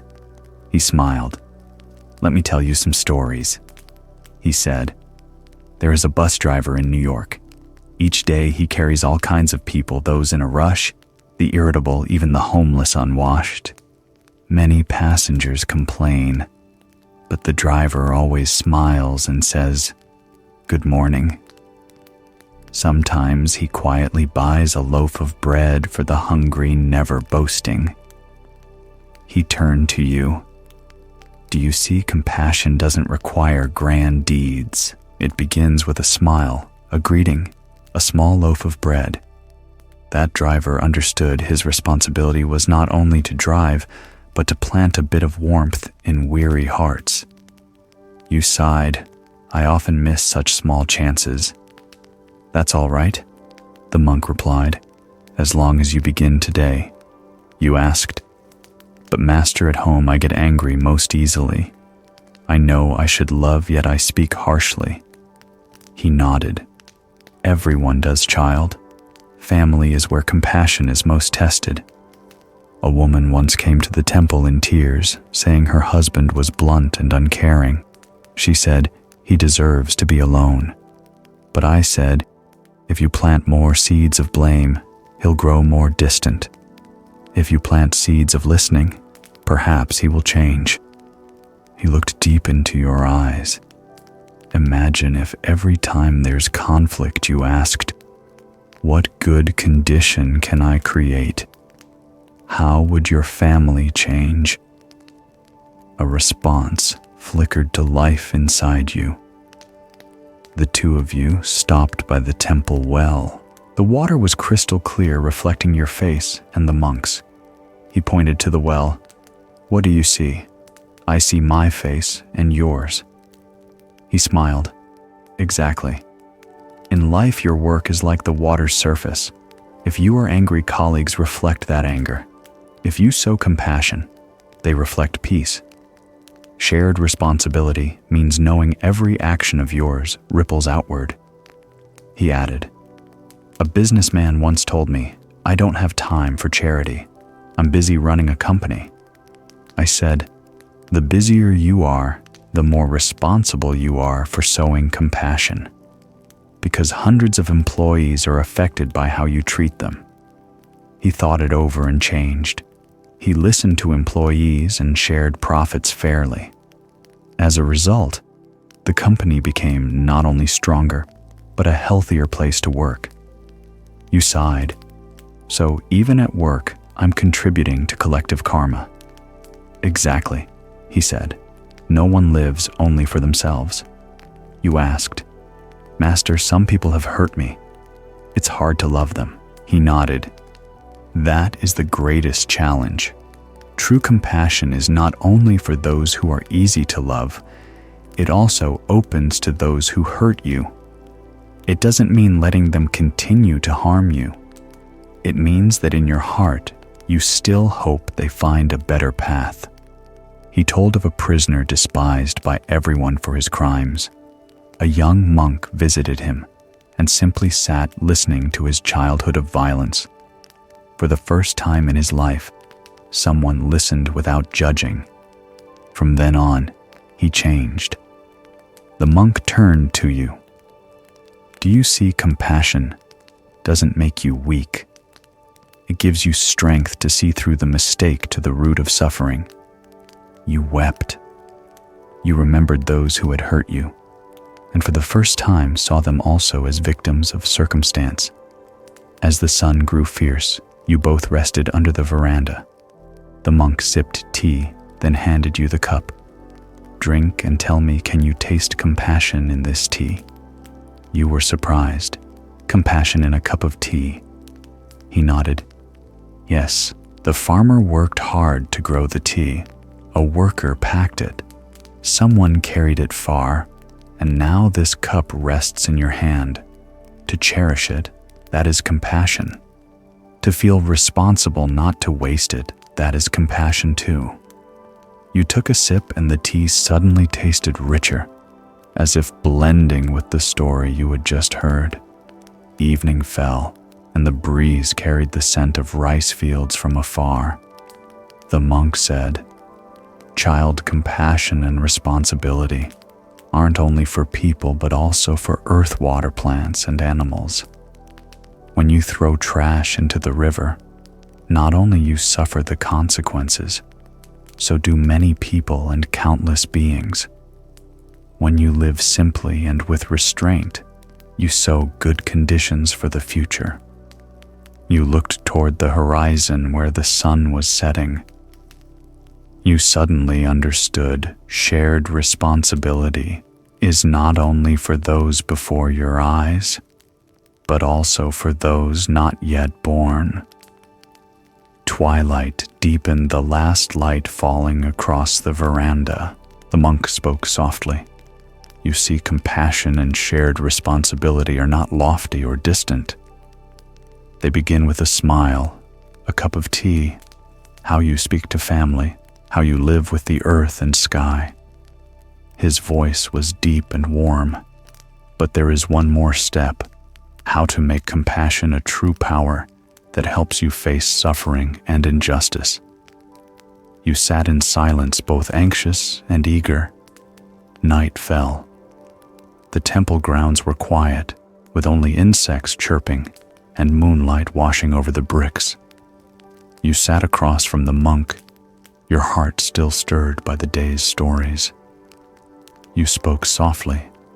"I understand compassion in words and small actions, but if someone truly hurts me deeply, I don't know if I can open my heart." The monk nodded, his gaze more solemn than usual. "You are asking at exactly the right place. Compassion becomes truly radiant when you face the darkest places." He said, "Long ago there was a meditation student whose father was killed in war. The fire of hatred raged in him for years. He swore that if he met the enemy, he would repay tenfold.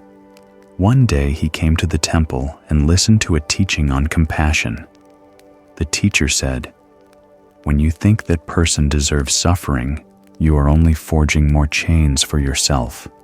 Ask instead, what conditions can I create so that he does not keep sowing harm?'" The student burst into tears. For the first time, the fire of hatred began to fade. The monk looked deeply into your eyes. "Do you see, forgiveness does not mean forgetting. Forgiveness means you choose not to let hatred rule you anymore." You lowered your head, trembling inside. You remembered wounds that had not yet healed. The monk asked softly, "Tell me who has hurt you the most in your life." You were silent.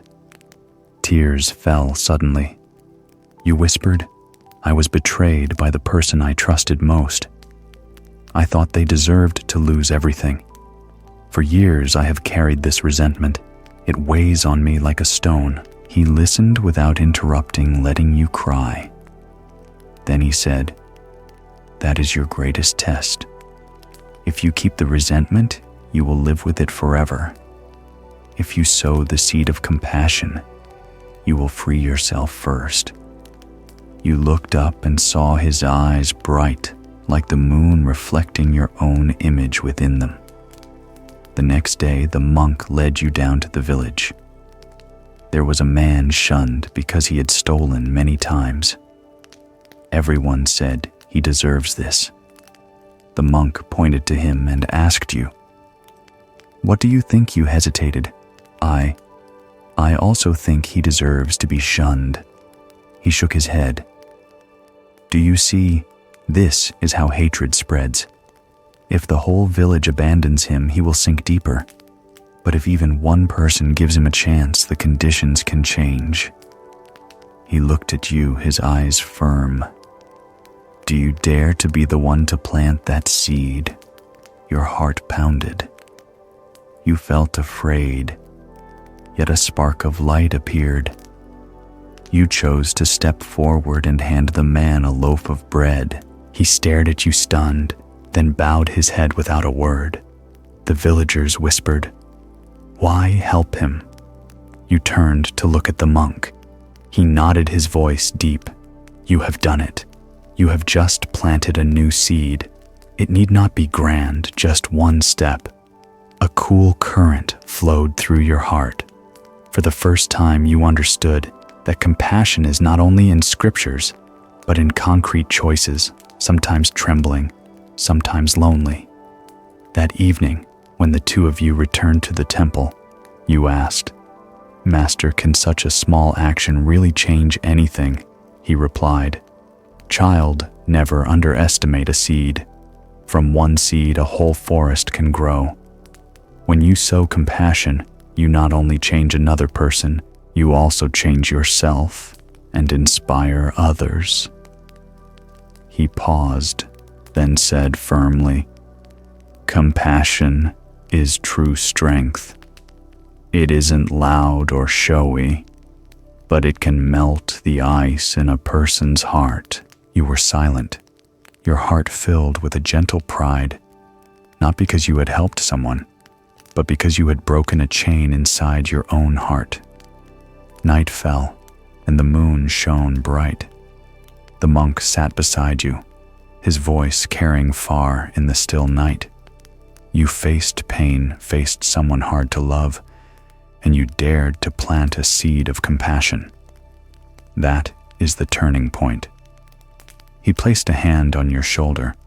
Compassion must be nourished so it doesn't wither, and you must learn how to sustain it so compassion is not just a moment, but a lasting way of life. You nodded, feeling both tired and radiant.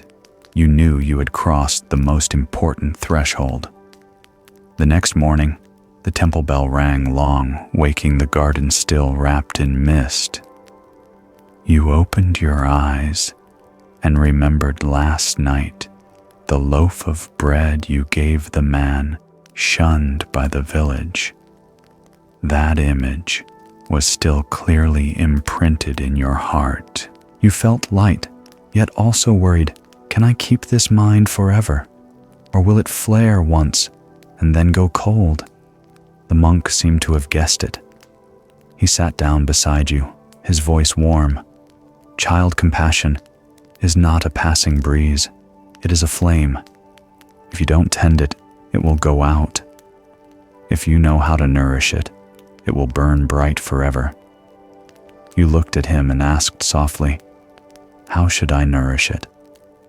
The monk led you into the garden and pointed to a lotus blossom beginning to open in the pond. Do you see that lotus? It is beautiful, but it cannot live without light water and mud. Your compassion is the same. It needs mindfulness to be nourished. He spoke slowly. When you breathe, remember you are breathing for all beings. When you eat, remember how many people worked so that you could have that bowl of rice. When you walk, remember your feet touch the same Mother Earth that belongs to everyone. You took a deep breath, feeling each word resonate in your heart.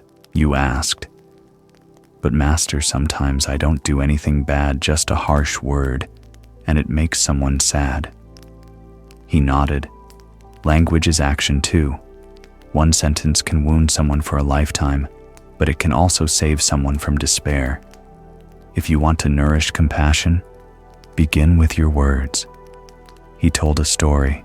A mother called the temple and said she had once been ready to give up on life, but after hearing a gentle teaching, she found faith again. Do you see just one sentence and a life was saved? He looked at you. So before you speak, ask yourself, will these words plant good conditions? You bowed your head, carving it into your heart. The two of you passed the temple kitchen. You saw a young novice carefully picking up each grain of rice that had fallen and putting them back into the pot. The monk said, "Think about it, just one tiny grain of rice, yet behind it is the sweat of so many people. When we do not waste, we have already sown compassion." He smiled kindly. Don't think shared responsibility exists only in big things. It's present in how you use electricity, drink water, go to the market, or throw away trash. You suddenly remembered how often you had wasted things out of convenience, and now you saw each action carried an unexpected weight. You hesitantly asked, "Master, if I can't even love myself, how can I love others?" He listened and nodded. Exactly. Compassion does not start outside, it starts within. Practice sitting quietly and holding your own pain as you would hold a child. When you stop judging yourself, you begin to learn how not to judge the world. He continued slowly. When you forgive yourself, you become truly responsible to the community because you bring healing, not harshness, into it. Tears came, but this time they were gentle. In the afternoon, the monk led you down the dirt road toward the village. Children ran and played, laughing loudly. An old woman with a bent back walked slowly, her hands trembling as she carried a bundle of vegetables. You hurried to help. She looked surprised, then smiled. The monk looked at you, his eyes warm. Do you see you no longer need to think so much? When compassion becomes a habit, it flows on its own like a spring. You exhaled, realizing you were truly changing. As dusk fell, the two of you returned to the temple. The monk said, "Child compassion is not a one-day matter. It is a lifelong journey. Every small act you do contributes to a larger stream. This world is a shared home, and you are responsible for every brick in it." He paused, looking at you for a long time. If each person lives only for themselves, this world will collapse. But if each person lives with compassion and shared responsibility, the world will revive. You were silent, your heart beating to a new rhythm. Night fell. A light breeze carried the scent of frangipani onto the veranda. You sat beside the monk, your heart peaceful as never before. He spoke slowly. You have learned how to nourish the flame of compassion in each action, each word, each breath. You have learned that responsibility is not only a burden, but an opportunity to plant good seeds. He smiled. But you need to see the result of it all. When you live with compassion and shared responsibility, you will touch a profound peace. You looked up at the starry sky and felt a gentle light arise in your heart. Late at night, the temple bell rang again. Moonlight cast silver over the curved roof tiles and the still garden. You and the monk sat beneath the Bodhi tree, where he had first taught you about impermanence. He looked at you, his gaze tender. Child, this journey has been long. Now it is time to gather everything and see clearly. Compassion is not just a feeling. It is the foundation for walking through an impermanent life. He raised 3 fingers, his voice calm and steady. First, compassion in the mind. You look at others without giving rise to judgment. Second, compassion in speech. You use words like a cool stream, healing rather than harming. Third, compassion in action. You dare to do one small thing, offer a loaf of bread, or hold someone's trembling hand. He stopped and looked straight at you. When these 3 layers become one, compassion becomes the blood flowing in your heart, natural and enduring. You asked softly, "Master, why is it that the more I love, the lighter I feel instead of heavier?" He smiled. Exactly. Many fear compassion because they think it is a burden. In truth, compassion frees you. When you no longer judge or resent, you feel free. Shared responsibility doesn't make you lose yourself. It lets you feel connected to all beings. He added, "Like a drop of water leaving the river, it fears disappearing. But when it returns to the ocean, it discovers it is boundless. You are the same when you love. You are no longer a small I, but part of the ocean of humanity." You closed your eyes and let his words sink in. You remembered the bus driver's smile, the novice's hand picking up rice, the old woman you helped, and the man who was once shunned. All those images played like a slow-motion film in your mind. You opened your eyes and whispered, "My heart doesn't feel the same. It's wider, softer." The monk nodded. "That is the sign you are on the right path." He slowly placed his palms together. Child compassion is not something you do today and stop tomorrow. It is a vow. Each morning when you wake, you can tell yourself, "Today I will plant a good seed for someone." It doesn't have to be big, only sincere. His eyes shone in the night. When compassion becomes your vow, you won't fear losing your way, because the vow will always lead you back. You bowed your head, a new faith rising within you. The monk continued, "Remember, your responsibility does not end with the present. It stretches to future generations. One piece of trash you place in the right bin, one cup of water you save one child, you cherish all of these plant conditions for those yet to be born." He sighed, but his voice remained warm. "This world is very fragile. If everyone thinks they deserve to suffer, humanity will perish. But if everyone thinks, 'What can I do to create good conditions?' the world will revive." You looked up at the star-filled sky, feeling deeply that your life is no longer separate from countless people and countless beings. A night breeze blew gently. The Bodhi leaves trembled like a meditation song. You sat still listening, feeling a peace you had never known, not peace from praise or achievement, but from seeing yourself connected with all.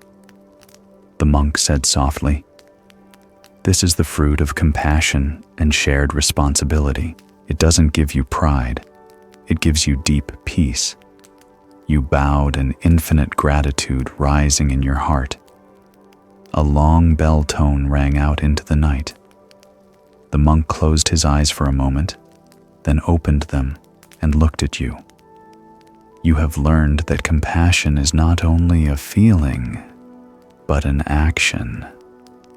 Responsibility is not only a burden, but an opportunity to plant good seeds. And you have tasted the peace that comes from living this way.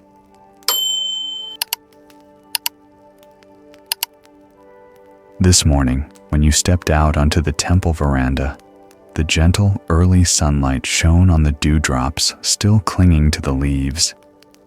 You remembered the monk's words, "Compassion frees you from resentment." Those words still echoed in your heart. Yet a new doubt arose. If my heart already holds compassion, why does suffering still cling to me? If love brings peace, why do I still have wounds that haven't healed? The monk came out wearing a simple brown robe and sat beside you. He looked at you, his eyes deep like a still lake. "You're thinking about suffering, aren't you?" You nodded slightly. "Good. Because today you need to learn another truth. Suffering is not an enemy. It is the material for growth." He picked up a pebble from the ground, and held it up. Look at this pebble.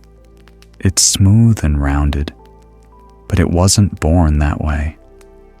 At first, it was sharp and rough. Only through collisions and friction with the current did it become smooth. He placed the pebble in your hand. People are the same.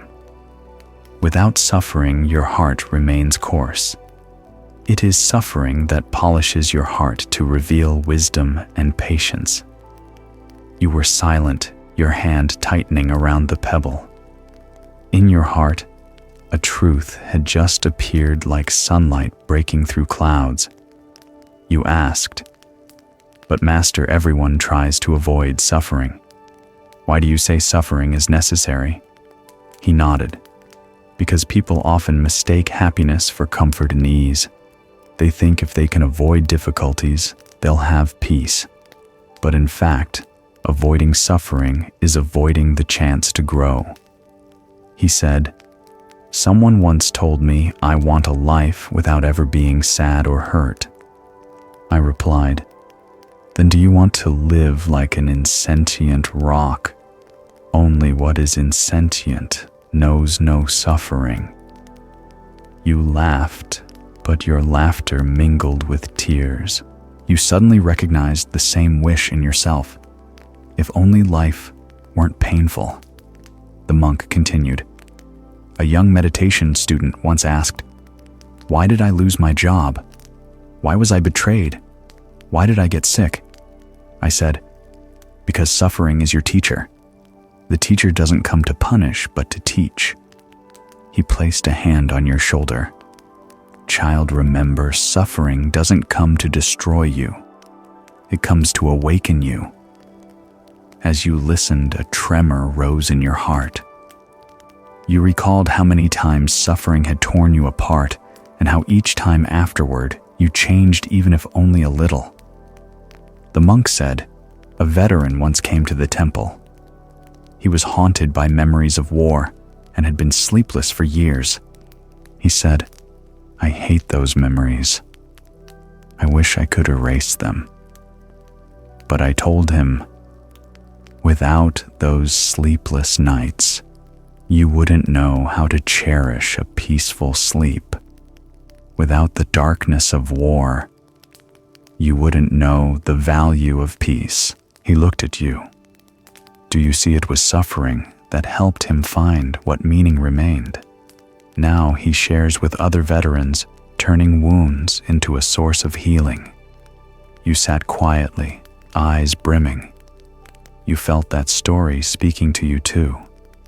As morning brightened and birdsong grew lively, the monk rose slowly, his voice warm and deep. You already know compassion helps you open your heart. But for compassion to endure, you must learn to pass through suffering.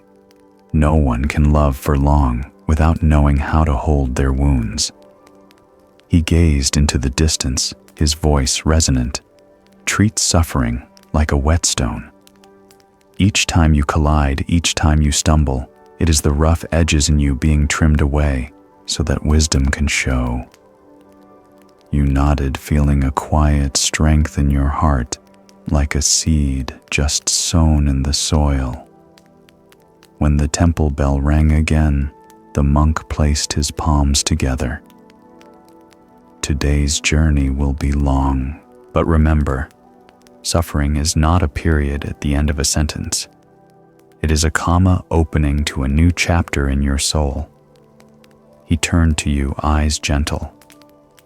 And you will see that when you learn from suffering, your life will no longer be the same. You sat still, feeling a door open onto the next part of the journey. That noon, sunlight spread gold over the temple tiles. You sat with the monk under the Bodhi tree's shade. Leaves fell here and there like the passing seconds of a human life. You asked softly, "Master, I understand that suffering can teach me something. But when pain arrives, it's so fierce that all I want to do is run. How can I see it as a lesson?" He nodded slowly. "Yes, child.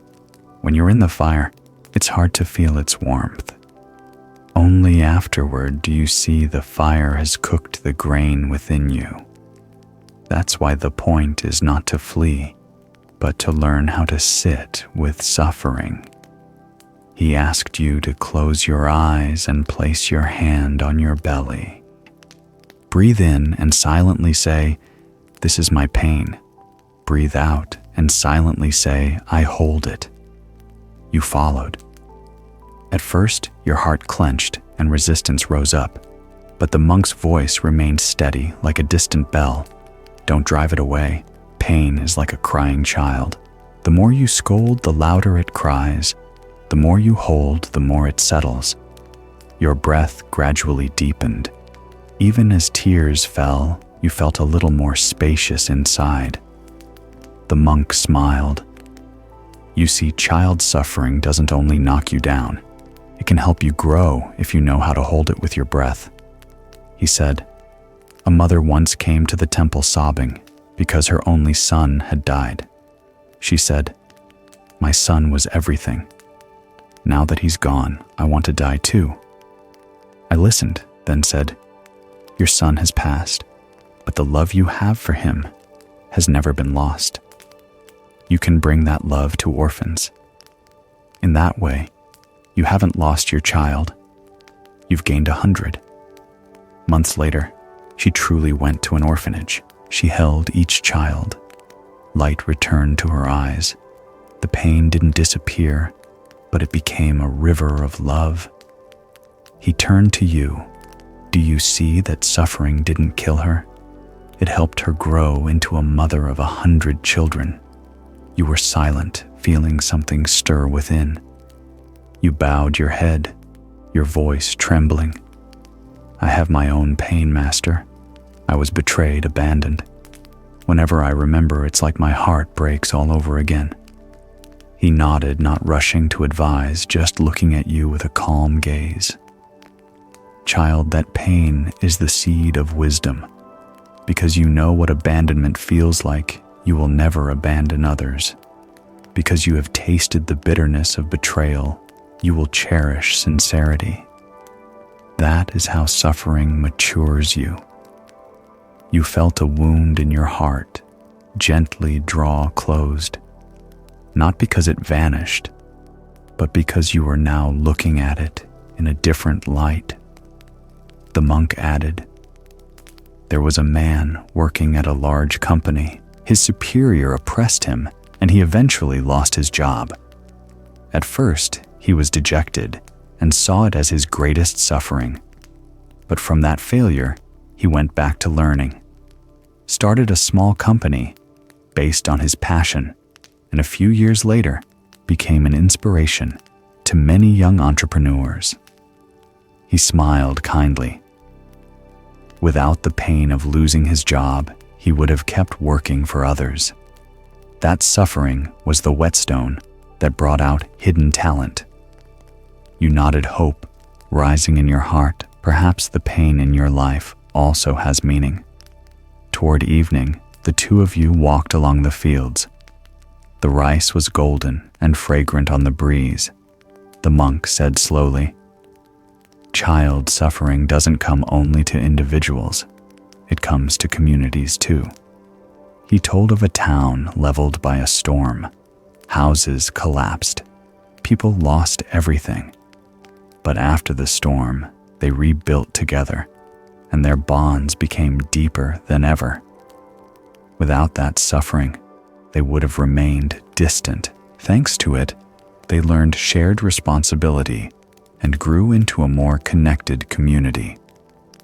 Your heart tightened as you listened, and your eyes filled. The monk picked up a shard of glass from the grass and handed it to you. See how sharp this piece is. Easy to cut the hand, but if it is placed into the fire, it can be remade into a bright gem. Suffering is the same. If you leave it as it is, it will keep cutting you. But if you know how to place it into the fire of mindfulness, it becomes the light of wisdom. You gripped the shard, then gently set it down, a new resolve rising in you. You would no longer let suffering cut you again and again. When you returned to the temple, the horizon was dyed red with sunset. You heard the monk say, "Child suffering is the material for growth, but you only truly grow when you know how to transform it. If you run, suffering chases you. If you fight it, suffering exhausts you. Only when you hold it with mindfulness and compassion do you turn it into a bright gem." He paused, his voice warm and deep. "But there will come a time when you face suffering so great you think you cannot stand. That is the climax, the test of how much you have learned." You looked up at the darkening sky, your heart anxious and eager. That night, the sky was full of clouds, the moon hidden. The temple grounds lay in darkness with only wind hissing through the bamboo. You sat by the veranda, your heart heavy. Images of those who had betrayed and abandoned you surged back like storm waves. Your chest tightened, your breath turned shallow. The monk came out, watched you for a long moment, then said softly, "Child, this is the moment suffering truly appears. Sit with it." You trembled. "But I'm so afraid. It's too big. It's suffocating me." He placed a hand on your shoulder. "Child, no one grows in the light alone. People grow by walking through the dark." You closed your eyes and followed the monk's guidance, listening to your breath. But instead of peace, memories poured in a betrayal, a rejection by family, a collapse into loneliness. Those wounds cut like knives. You burst into tears. "I hate those people. I wish they would hurt like I do." The monk was silent for a while, then said in a low voice, "Child, hatred does not heal a wound. It only makes it deeper. Let the pain tell you what it wants to teach." You stopped crying and listened. From the depths, your pain whispered, "Learn to trust yourself.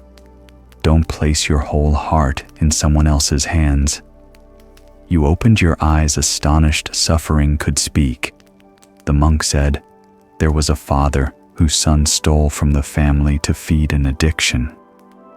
The father was devastated and lost all faith. At first, he cursed. He deserves to suffer. But gradually he understood that very pain forced him to learn patience and to love his son with firmness. In the end, it was that love that brought the son back." He looked at you. "Do you see, without suffering, that man would have been just an ordinary father? Thanks to suffering, he grew into a steadfast, wise father. You listened, your heart aching yet brightening. Perhaps your own pain is also a hidden teacher." The monk led you down to the village. People were abuzz about a young man who had stolen something. Everyone was furious and wanted to punish him. You saw scorn in their eyes and heard their harsh words. Your heart wavered. You yourself had once endured those same looks when you failed. The monk asked, "What do you see?" Choking up, you said, "I see myself in him. I understand his pain." He nodded. "Yes. When you have tasted suffering, the suffering of others no longer seems foreign. That is the moment you mature, when you feel empathy instead of judgment." You stood still as tears rolled down, feeling for the first time the strange strength of empathy that arises from your own wounds. Back at the temple, the night grew darker. You meditated with the monk. Your pain remained, but it was no longer as sharp. It was like a whetstone touching your heart to wear down pride and resentment. The monk said softly, "Child, don't fear the dark. It is the dark that lets you recognize the value of light. It is suffering that lets you know what peace truly is." You exhaled, and for the first time felt light, like setting down a stone you had carried for years. He looked at you, his voice warm and deep. Child, a wound doesn't vanish at once, but each time you accept it, each time you look at it with the light of compassion, the wound becomes a gateway. Through that gateway, you enter growth. He paused, then added, "A lotus cannot bloom on dry rock. It blooms from mud. Likewise, your wisdom and patience bloom from the mud of suffering." You bowed your head, eyes glistening, yet your heart shone like the sun just rising. The temple bell rang long into the deep night. The moon began to emerge from the clouds, lighting the brick courtyard. You looked at the moon and felt it was like your heart, once covered by dark clouds, yet when the clouds part, the light remains. The monk spoke softly. You have passed the climax. You have seen that suffering does not destroy you. It polishes you. From here, you must learn to maintain that growth and make it your daily life. That will be the integration part of this journey. You placed your palms together and bowed your heart, overflowing with gratitude. At dawn, the next morning, roosters crowed in the distance and mist still lay over the bamboo. You sat on the temple steps lighter after a night of facing the darkness in your heart, but you still wondered, can I keep this peace when I return to ordinary life? When suffering returns, will I collapse again? The monk came out and sat beside you. Looking into the distance, he said gently, "Child growth doesn't come from a single victory. It comes from daily nourishment. Now it's time to learn how to turn suffering into wisdom that stays with you always." He spoke slowly. You often have the habit of denying pain, pretending it never happened, or covering it with artificial joys. But suffering doesn't disappear because you ignore it. It only lies under a layer of dust, waiting for a chance to flare up stronger. He paused and looked at you. Instead of denying, acknowledge, "This is my pain. Only by looking straight at it can you transform it." You nodded. You remembered the many times you had forced a smile to cover it while the wound remained. Now you saw it was the denial that prolonged the hurt. The monk handed you a notebook and a pen. Write out your pain. No need to hide, no need to edit. Just let it flow like water. You began to write memories of betrayal, the feeling of loneliness, the despair that had once swallowed you. Each word opened a door for the pain to flow out. When you stopped, tears fell, but your heart felt lighter. He smiled. You see, once it is named and written, the pain no longer holds you. It becomes a page, and you can turn to the next one. At noon, the two of you sat beneath the Bodhi tree. The monk said, "Child, one way for suffering to become wisdom is to share. When you tell your story with a sincere heart, others will find empathy in it. And in that very moment, your pain turns into a source of healing."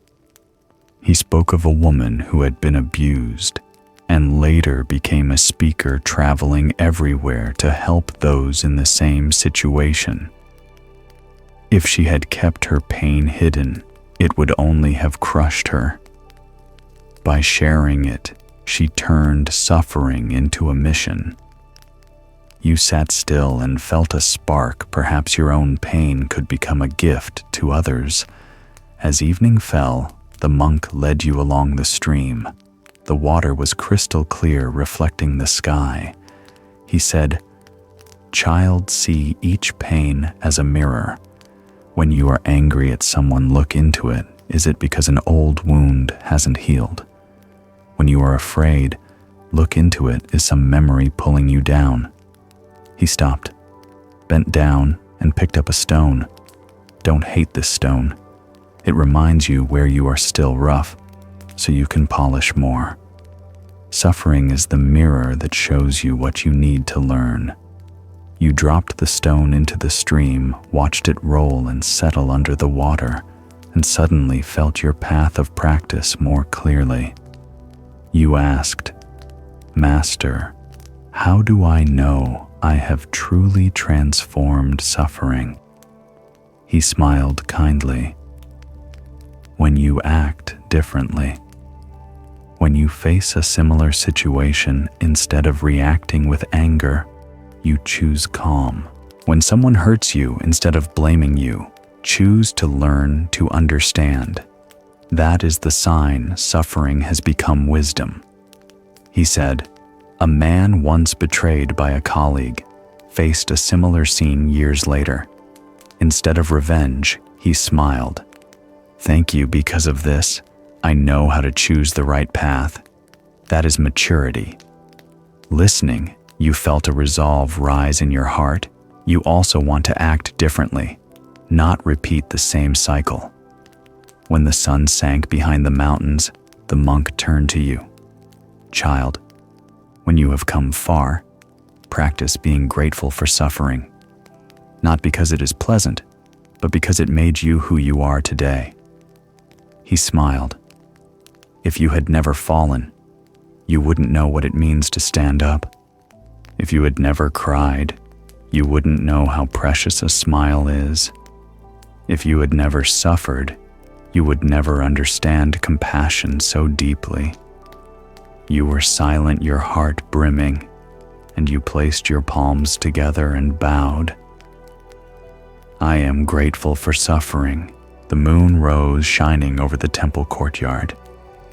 You sat beneath the Bodhi tree, listening to the wind through the leaves. Inside, your old pain was no longer sharp. It had become a softly glowing gem. The monk spoke slowly. You have learned to acknowledge, to write, to share, to reflect, to act differently, and to be grateful for suffering. That is how suffering becomes material for growth rather than chains." He paused, his gaze far away. "But the journey isn't over. You need to see the whole picture when suffering is transformed. Where does it lead you? And what greater thing does it open? That will be the conclusion." You looked up at the moon, your heart full of anticipation. Night fell the full moon bright on the sky. Moonlight silvered the temple roof and the still lotus garden. You and the monk sat beneath the Bodhi tree. The wind stirred gently, carrying the distant ringing of a bell. The monk looked at you, smiling kindly. "Child, it is time to bring this journey together. You have gone through impermanence, learned compassion, and shared responsibility. And now you have seen that suffering is also a teacher. So have you noticed what gift suffering has given you?" You nodded slightly, your voice choked. "It taught me humility. It taught me to listen to others' hearts. It taught me to stand up after I fall." He nodded. "Exactly. That is maturity." The monk raised 3 fingers. First, patient suffering teaches you to wait and to take one step at a time, instead of being hasty. Second, empathy. When you have suffered, you will not dare to belittle another's pain. Third, wisdom. When you look back, you will see the lesson hidden behind each wound. He smiled. No one can hand you these 3 treasures. Only suffering can polish you to possess them. You were silent, deep gratitude rising in your heart. You sighed. "I used to think I was a victim. Now I understand I am a student." He nodded. "Precisely. When you see yourself as a victim, you see only injustice. When you see yourself as a student, you see the lesson. That is the most important shift." He looked deep into your eyes. When you change your view, suffering no longer has the power to destroy you. It becomes a whetstone, and you become a shining gem. He pointed toward the lotus pond flowers rising and giving off fragrance amid the mud. Child, the lotus does not reject mud. If it hated the mud, it would never bloom. People are the same. If you hate suffering, you will also hate the chance to grow. But if you accept it, you will bloom with the fragrance of wisdom and compassion. You looked at the lotus, your heart brimming for the first time. You no longer feared old wounds. You saw them as the very mud that helps you grow. You bowed, your voice trembling. I am grateful for what once made me cry. I am grateful even to those who hurt me, because thanks to them, I know how to love others more. The monk placed his hand on your shoulder, his voice warm and deep. That is a grateful heart. When you can thank even suffering, you are truly free. He lifted his gaze to the bright moon eyes distant. No shackle is stronger than the shackle of resentment, and no key is stronger than the key of gratitude. He continued, child maturity is not the end of pain. It is knowing how to use pain to lift others up, like someone who was once lost and now becomes a guide, like someone who once stumbled and now offers a hand to help another stand. As you listened, a longing rose within to turn your wounds into light for someone else. The monk said softly, that is when you are truly mature. The temple bell again echoed through the night, long and deep. Moonlight lit the brick courtyard. Your shadow and the monk's stretched across the ground. He said gently, child, the journey of suffering has taught you to grow, but you will see an even deeper truth. Nothing is random. Every pain, every joy, every meeting carries meaning. When you understand that, you will no longer ask why, you will learn to listen for what is it for you. Looked up at the moon, your heart full of anticipation for the next lesson. The bell from last night still echoed in your heart, and the bright moon on the temple roof felt like a reminder that nothing is random. You sat again on the steps, still pondering those words. When the monk's slow footsteps approached you, looked up, and saw eyes kind yet as deep as the ocean, he spoke in a warm, steady voice. Child, yesterday I said that nothing is random. Everything that happens has its causes and conditions. But to understand more deeply, you need to go to the root cause and affect karma. You asked softly, Master, is karma simply whatever happens to my life? He smiled. Karma is not a sentence imposed from somewhere. It is the seed you yourself have sown. Every action, word, and thought is a seed, and the seed you plant will one day sprout. The monk reached out and lit the oil lamp on the veranda. The small flame glowed, and the surrounding darkness receded.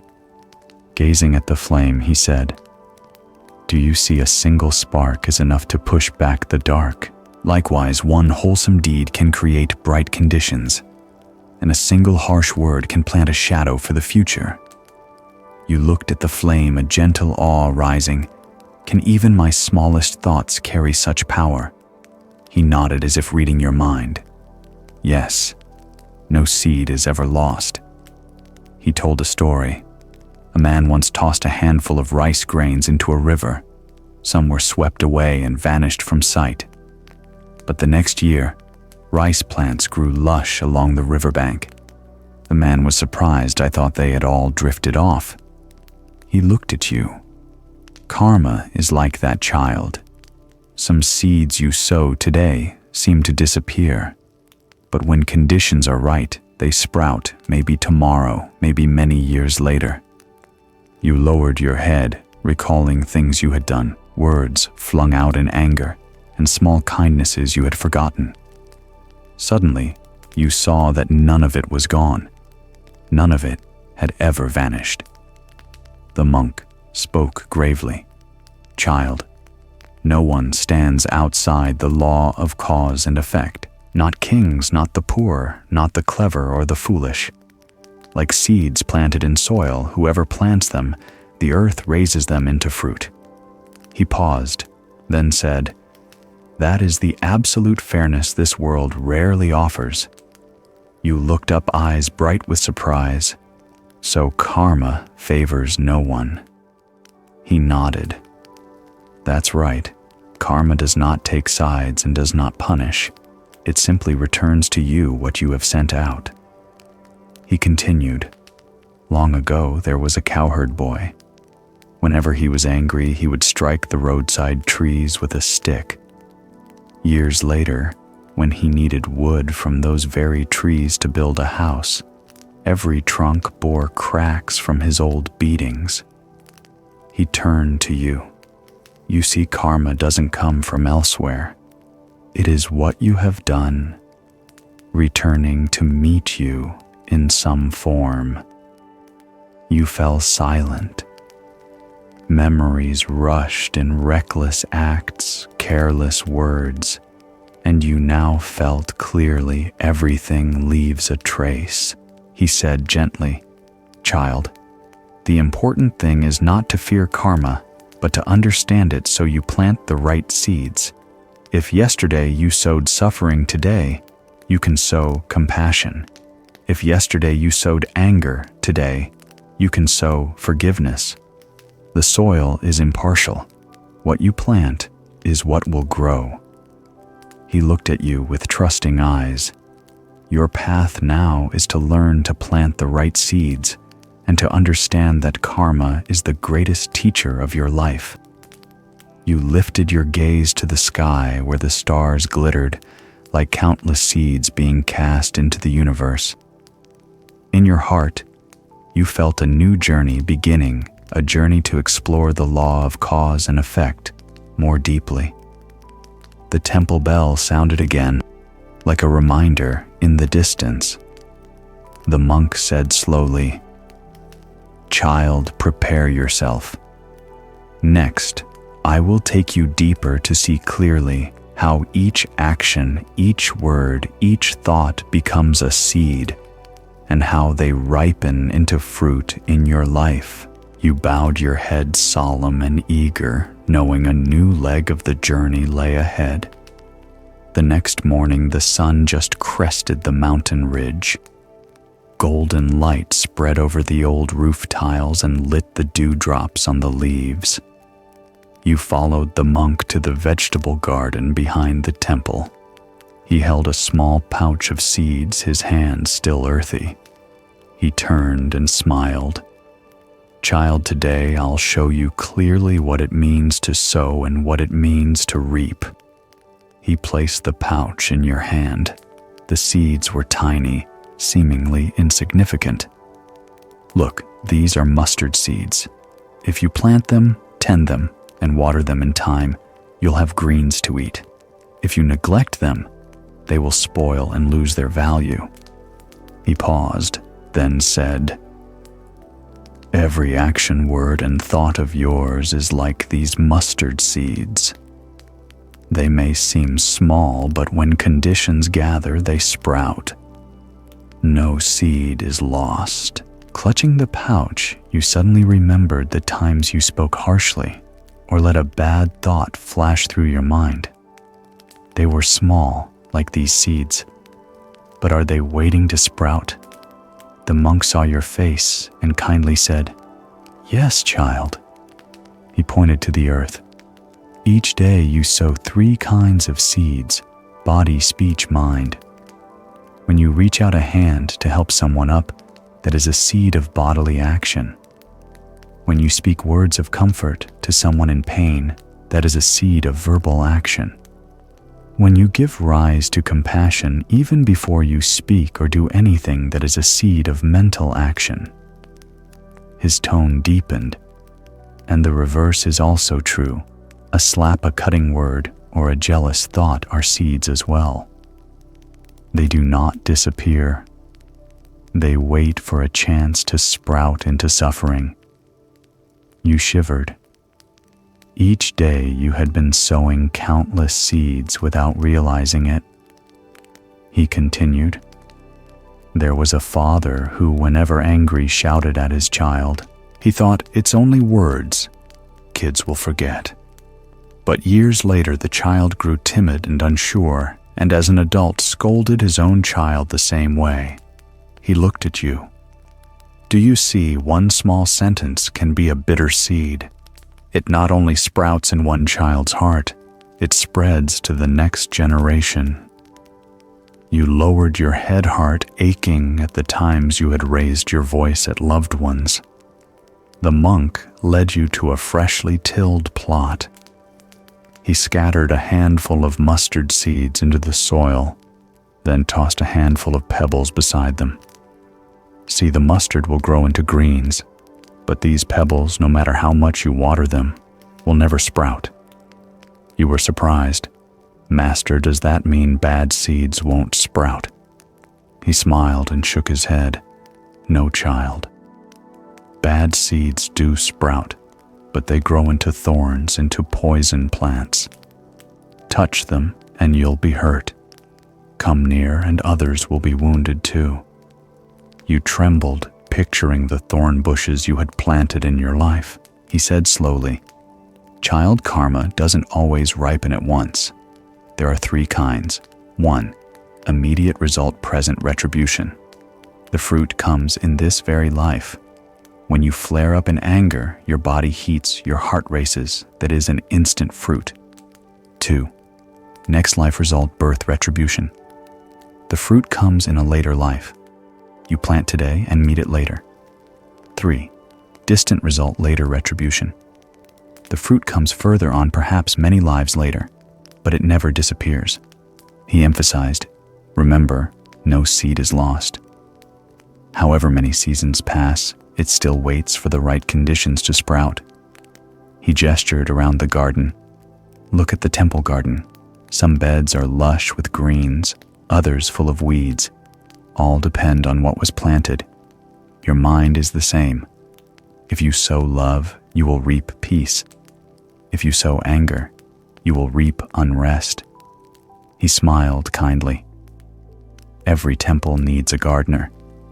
Your mind needs one too, and the gardener of your mind is you. You suddenly understood you could not blame others for the weeds in your inner garden. They grew because you neglected it, because you planted the wrong seeds. You asked, Master, how can I know what I'm planting in each moment? He answered, with mindfulness. When you speak, ask, are these words seeds of love or seeds of resentment? When you think, examine, does this thought bring peace or suffering? He looked at you gently. If you simply pause and observe, you will see clearly. And when you see clearly, you will choose the right seed to plant. You sat quietly, as if handed a bright mirror. The sun had climbed high, lighting the green beds. You sat on the earthen edge, still holding a small handful of seeds. The monk said softly, Child, today, you have seen clearly every action, word, and thought is a seed planted in the soil of the mind. Any seed planted will sprout when conditions are right. No seed is lost. He stood and said calmly, Next, I'll show you how those sprouting seeds can grow into an entire forest of karmic results, leading you to the climax of a life. You placed your palms together and bowed. Inside, you felt both fear and eagerness for the next lesson. Evening fell. Clouds gathered over the mountains, and darkness slowly covered the valley. You sat with the monk on the veranda, the evening bell resounding. The breeze carried the scent of damp earth after a sudden shower. The monk looked into the distance. Child, the time has come. It's time to see the real power of cause and effect when the seeds you've sown begin to bear fruit. This is where many are afraid because they won't face what they themselves have planted. He said, "Long ago there was a rich merchant. He habitually shorted the scale, cheating customers. He grew wealthy fast. People admired him. But one day, his granary caught fire, and his family fell apart. He lamented, 'Why is heaven punishing me?' He looked at you. Do you see, it wasn't heaven's punishment. It was the fruit of years of deceit. He thought it had vanished, but it had only waited for the day to ripen. You were silent. Memories of small deceits rose up. A light fear spread. Would those seeds one day become bitter fruit? You asked, 'Master, is there any way to avoid bad fruit?' He shook his head, voice firm. You cannot avoid it. When the fruit is ripe, you must receive it. But you can learn from it and plant new seeds so the future is different." He stressed, "Remember, karma isn't there to condemn. It's there to remind." He continued, "There was a poor woman who left a small handful of rice at the temple each day. People laughed. What good is that tiny bit? But years later, during famine, the village survived thanks to the storehouse filled from her little handfuls." He smiled. One wholesome seed can save thousands. Hope surged in you, so even your small kindnesses, a smile, a few sharing words, carry boundless power. Suddenly you bowed your head, trembling. "Master, I'm afraid. I'm afraid of the bad seeds I've planted." He placed a gentle hand on your shoulder. "Child, everyone has planted bad seeds. What matters is that today you are awake. When you see, you won't keep planting the same way. And when you begin sowing wholesome seeds, the garden of your mind will gradually change." He spoke slowly. "Don't let fear paralyze you. Let it awaken you." He led you into the meditation hall, and you both sat in the stillness. He said, "Notice your body. When anger arises, your heart pounds, breath shortens, face heats. That is immediate fruit, present retribution. When you nurse hatred, your sleep is restless and your mind uneasy. That too is fruit. You closed your eyes, recalling times of anger. Truly, body and mind are the first places fruit appears. No need to wait for another life, you've already tasted it." He said softly, "Child, karma isn't far away. It is operating in each of your breaths. You opened your eyes, tears falling. I see now. Each time I blame life for being unfair, it's really the fruit of seeds I myself planted." The monk nodded kindly. "Yes, and when you see this, you stop blaming others. You simply ask, 'What shall I plant today so that tomorrow yields good fruit?'" Outside rain suddenly poured down, then stopped quickly. A rainbow appeared. The monk pointed. Cause and effect is like that. After rain comes sun. After suffering comes a lesson. After old karma comes the chance to sow new karma. He looked at you, voice resonant. "Child, do you see that power? No seed is lost, and you have the right to plant new seeds starting today." Your heart raced and tears flowed. You saw your whole life as a garden, some bad trees, some good, and for the first time you felt you could be the gardener, pull the weeds, plant anew. The bell rang, its sound spreading through the quiet. The monk said softly, "You have seen the climax of karma. It is not an empty promise. It is a living truth in each breath and in every result you are receiving." He placed his hand on your chest. "But do not be afraid. I will show you the method, the way to use mindfulness and compassion to transform karma, so you are no longer a victim, but a conscious sower of seeds." You placed your palms together and bowed your heart, trembling with both fear and hope. After yesterday's rain this morning, the sky seemed washed clean, an uncanny blue. Sunlight shimmered through the dewdrops on the bamboo leaves like jewels. You stepped into the temple courtyard and saw the monk sitting beneath the Bodhi tree, eyes half closed, breathing at ease.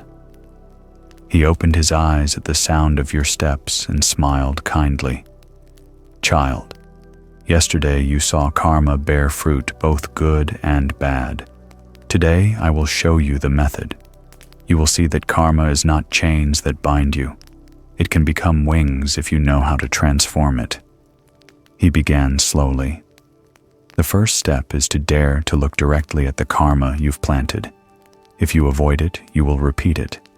If you deny it, it will quietly lead you. You lowered your head and sighed. It's hard, Master. Sometimes I've hurt others, and remembering it fills me with shame. He nodded. Yes, child, everyone has planted bad seeds, but the fact that you see it and feel ashamed is already a new wholesome sprout. Don't run. Look at it with courage. The monk took you into the kitchen. He picked up a bowl and placed it in your hand. Wash this bowl, but wash it with mindfulness. What does that mean? It means you are aware of every movement, every drop of water passing through your hands. When your mind rests in the present, you are planting the seed of wakefulness. You follow his instruction. At first, your mind still drifts back to old matters, but gradually, you begin to feel the cool water, hear the soft clink of the bowl against the basin, see the light reflecting on the porcelain glaze. A sense of peace enters your heart. The Venerable gently says, "There do you see? The moment you are present, you've planted a seed of peace." Mindfulness is the hoe and the plow that help you tend the garden of the mind. He tells a story. Long ago, there was an old woman who went to the market every morning and said just one sentence to everyone, "Wishing you a peaceful new day." Many laughed. What good is one sentence? But little by little, those who heard her words felt warmth in their hearts, and they themselves began to wish others the same. The whole market became cheerful and friendly. He turns to you. Do you see even a single wholesome word can create ripples? Your words today are seeds planted in people's hearts, and they will return to you later. You recall how many times you've spoken harshly, but now you also remember the times you praised or comforted someone and their eyes lit up. So words truly carry such power. The Venerable leads you to the temple gate. By the roadside, an old man is struggling to gather firewood. You quickly run over to help. He looks at you and gives a toothless but grateful smile. When you return, the Venerable says, "You've just planted a new seed. It will grow and may return to you in a form you don't expect. Perhaps one day, when you are weak, someone will reach out a hand to you because of this seed. Your heart feels as light as a cloud. For the first time, the idea of planting seeds becomes vivid and real. You ask, "Master, what about the bad seeds I've planted? Will they still bear fruit?" He nods. "Yes, child, but there is a way to make that fruit lighter compassion. When bad fruit comes instead of resentment, face it with a compassionate mind. For example, when someone scolds you, instead of snapping back, smile and think, they are suffering. That's why they speak like that." He looks deeply into your eyes. When you meet bad fruit with compassion, you've planted another wholesome seed, and that seed will gradually dissolve old karma. He continues, There was a prisoner who had been confined for many years. But on the day he was released, he said, "I have forgiven the one who falsely accused me. Otherwise, I would still be imprisoned in hatred." He says softly, "Child forgiveness is not to absolve the other person. It is to free yourself. That is also a way to transform karma. You stay silent for a long time, then tears fall. You realize how long you've held on to anger and to those who hurt you. Now you see it's time to let go, not for them, but for yourself." By midday, sunlight lays gold over the temple garden. The venerable stands and points to the lush green rows of vegetables. You see, this garden used to be barren, but thanks to planting new seeds and caring for them with water and light, now it's full of life. He turns to you. Your mind is the same.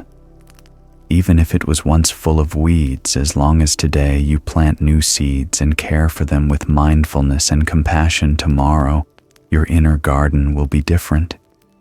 You look at the green rows, and a steady hope rises in your heart. By afternoon, the sunlight softens. You and the venerable rest beneath a tree. He speaks in a warm, steady tone. You've learned to look straight at karma, to practice mindfulness, to plant seeds through words and actions, to transform with compassion, and to forgive, to free yourself.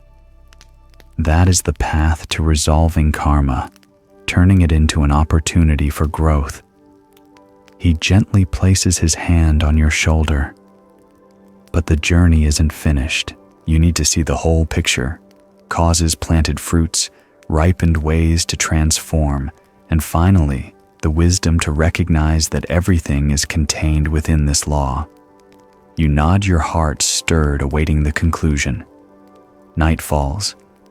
In the sky, a crescent moon hangs quietly, casting a gentle glow over the temple courtyard. Insects chirp. Wind moves through the bamboo, composing a solemn background. After a long day of practice, you sit with the venerable on the veranda. Your heart has changed, no more vague fear, but filled with stillness and a new faith. The venerable looks at the moon, then slowly speaks. "Child, today you and I have completed a large circle from seed to fruit, from fear to transformation. Now it's time to conclude this journey, to see that cause and effect is not just philosophy, but life itself in every breath." He raises his hand and points to the starry sky. "Do you see each star is a trace of light? Likewise, every action, word, and thought of yours leaves a trace. No seed is ever lost. It only waits for the right conditions to shine again." He turns to you. What does that mean? It means you must be awake in every moment, because every moment is another chance to plant a seed. You are silent. Those words engrave themselves in your heart like a bell sounding in the night. You ask, "Master, many people think karma is punishment. Is that so?" He smiles and shakes his head. "No, child. Karma is not to punish, but to teach. Bad fruit doesn't come to crush you. It comes to show you clearly the causes you planted, so you can choose to plant different seeds." He places his hand on your chest. When you understand this, you'll stop blaming and stop being afraid, and instead feel grateful for the lessons karma brings. He leads you to the back garden. Moonlight covers the lush rows of vegetables. He says, "Child, this garden is thriving because the right seeds were planted and cared for. If neglected, weeds will grow. If bad seeds are sown, bitter fruit will come." He turns eyes gentle but firm. Your mind is the same. No one else bears responsibility but you. Others may come to help, but only you decide what seeds to plant for tomorrow. You breathe deeply and feel a strong resolve rise within. From now on, I am the gardener of my own mind. You lower your head, your voice tight. I have planted many bad seeds. Will I ever be free? The Venerable looks at you, eyes clear. You cannot erase old seeds, but you can plant new ones. And if the new seeds are well cared for, they will grow and gradually overshadow the old. He tells a story. There was a man who had made many mistakes, but from the day he awakened, he devoted his life to helping others. Little by little, people no longer remembered his old faults. They saw only his generous heart. That is the power of planting new seeds. As you listen, a lightness rises in you. The path is still open. He speaks in a steady voice. Child, if you know that every action, word, and thought plants a seed, you will live more mindfully. You will speak carefully, think wholesomely, and act with compassion. Then cause and effect is no longer a burden, but a teacher. You place your palms together and bow. I understand. Cause and effect does not bind me. It simply reminds me to live more awake. The Venerable nods. That's right, child. He looks up at the sky and speaks slowly. But there is one step deeper. You must see that a seed cannot sprout by itself. It needs soil, water, light, and air. That is dependent origination. Nothing exists on its own. He turns to you. Do you want to continue this journey, to enter a wider view and see how everything exists in mutual support like interlinked chains? You bow, your heart swelling with anticipation. I do, Master. The late-night bell echoes ringing long through the stillness. You sit in the moonlight, no longer afraid or confused. Now you see clearly. Every action, word, and thought plants a seed. No seed is ever lost. Retribution is not punishment, but a lesson. People can transform through mindfulness, compassion, forgiveness, and planting new seeds. You look up at the starry sky and silently vow, from now on, I will be a mindful sower of seeds for my own life and for those around me.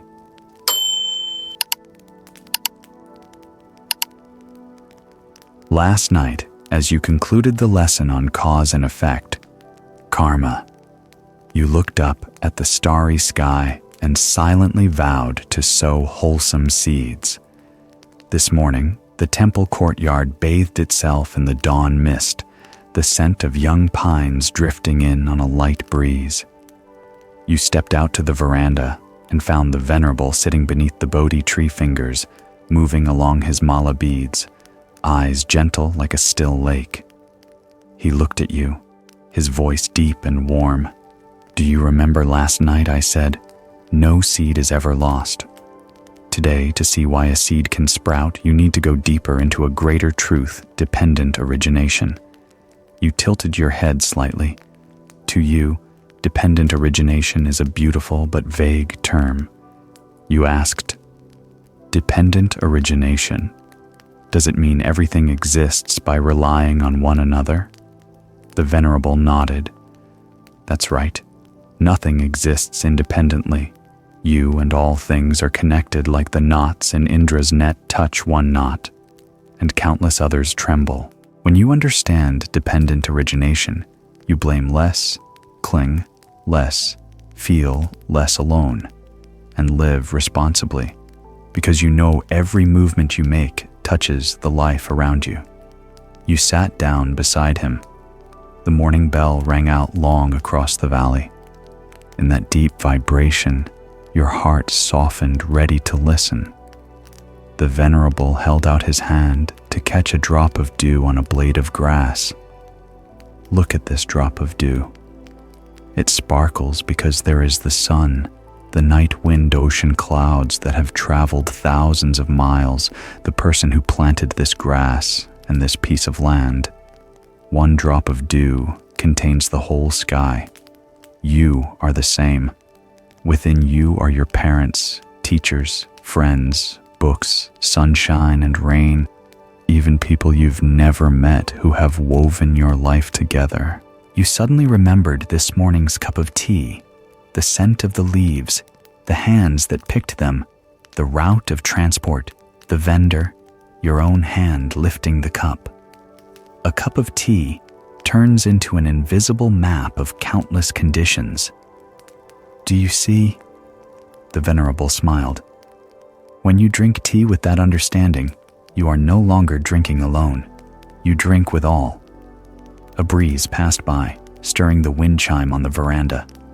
The Venerable asked, "Can the bell ring by itself?" You answered, "No, it needs the wind." "And the wind," he continued, "if the bell weren't there, would the wind have a bell sound?" You shook your head. The Venerable nodded. Bell, wind, open space, the listener's ear, the moment.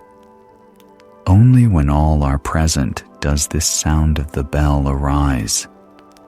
In the same way, sorrow does not come alone. It leans on lack of sleep. Someone's words, old memories, a gray, rainy day, and even the habit of judging, seeing dependent origination. You no longer hate the bell nor the wind, nor blame your own ears. You care for the whole sleep. More practice breathing change your words. Water the seeds of joy. You suddenly realized for years, you kept looking for the single culprit behind every problem. It turns out life rarely has a single cause. The Venerable picked up a pebble and held it up. Imagine Indra's net, an infinite web, where each knot is a jewel reflecting all the others. You smile, and the whole net receives a spark of light. You're curt, and a corner of the net grows dim.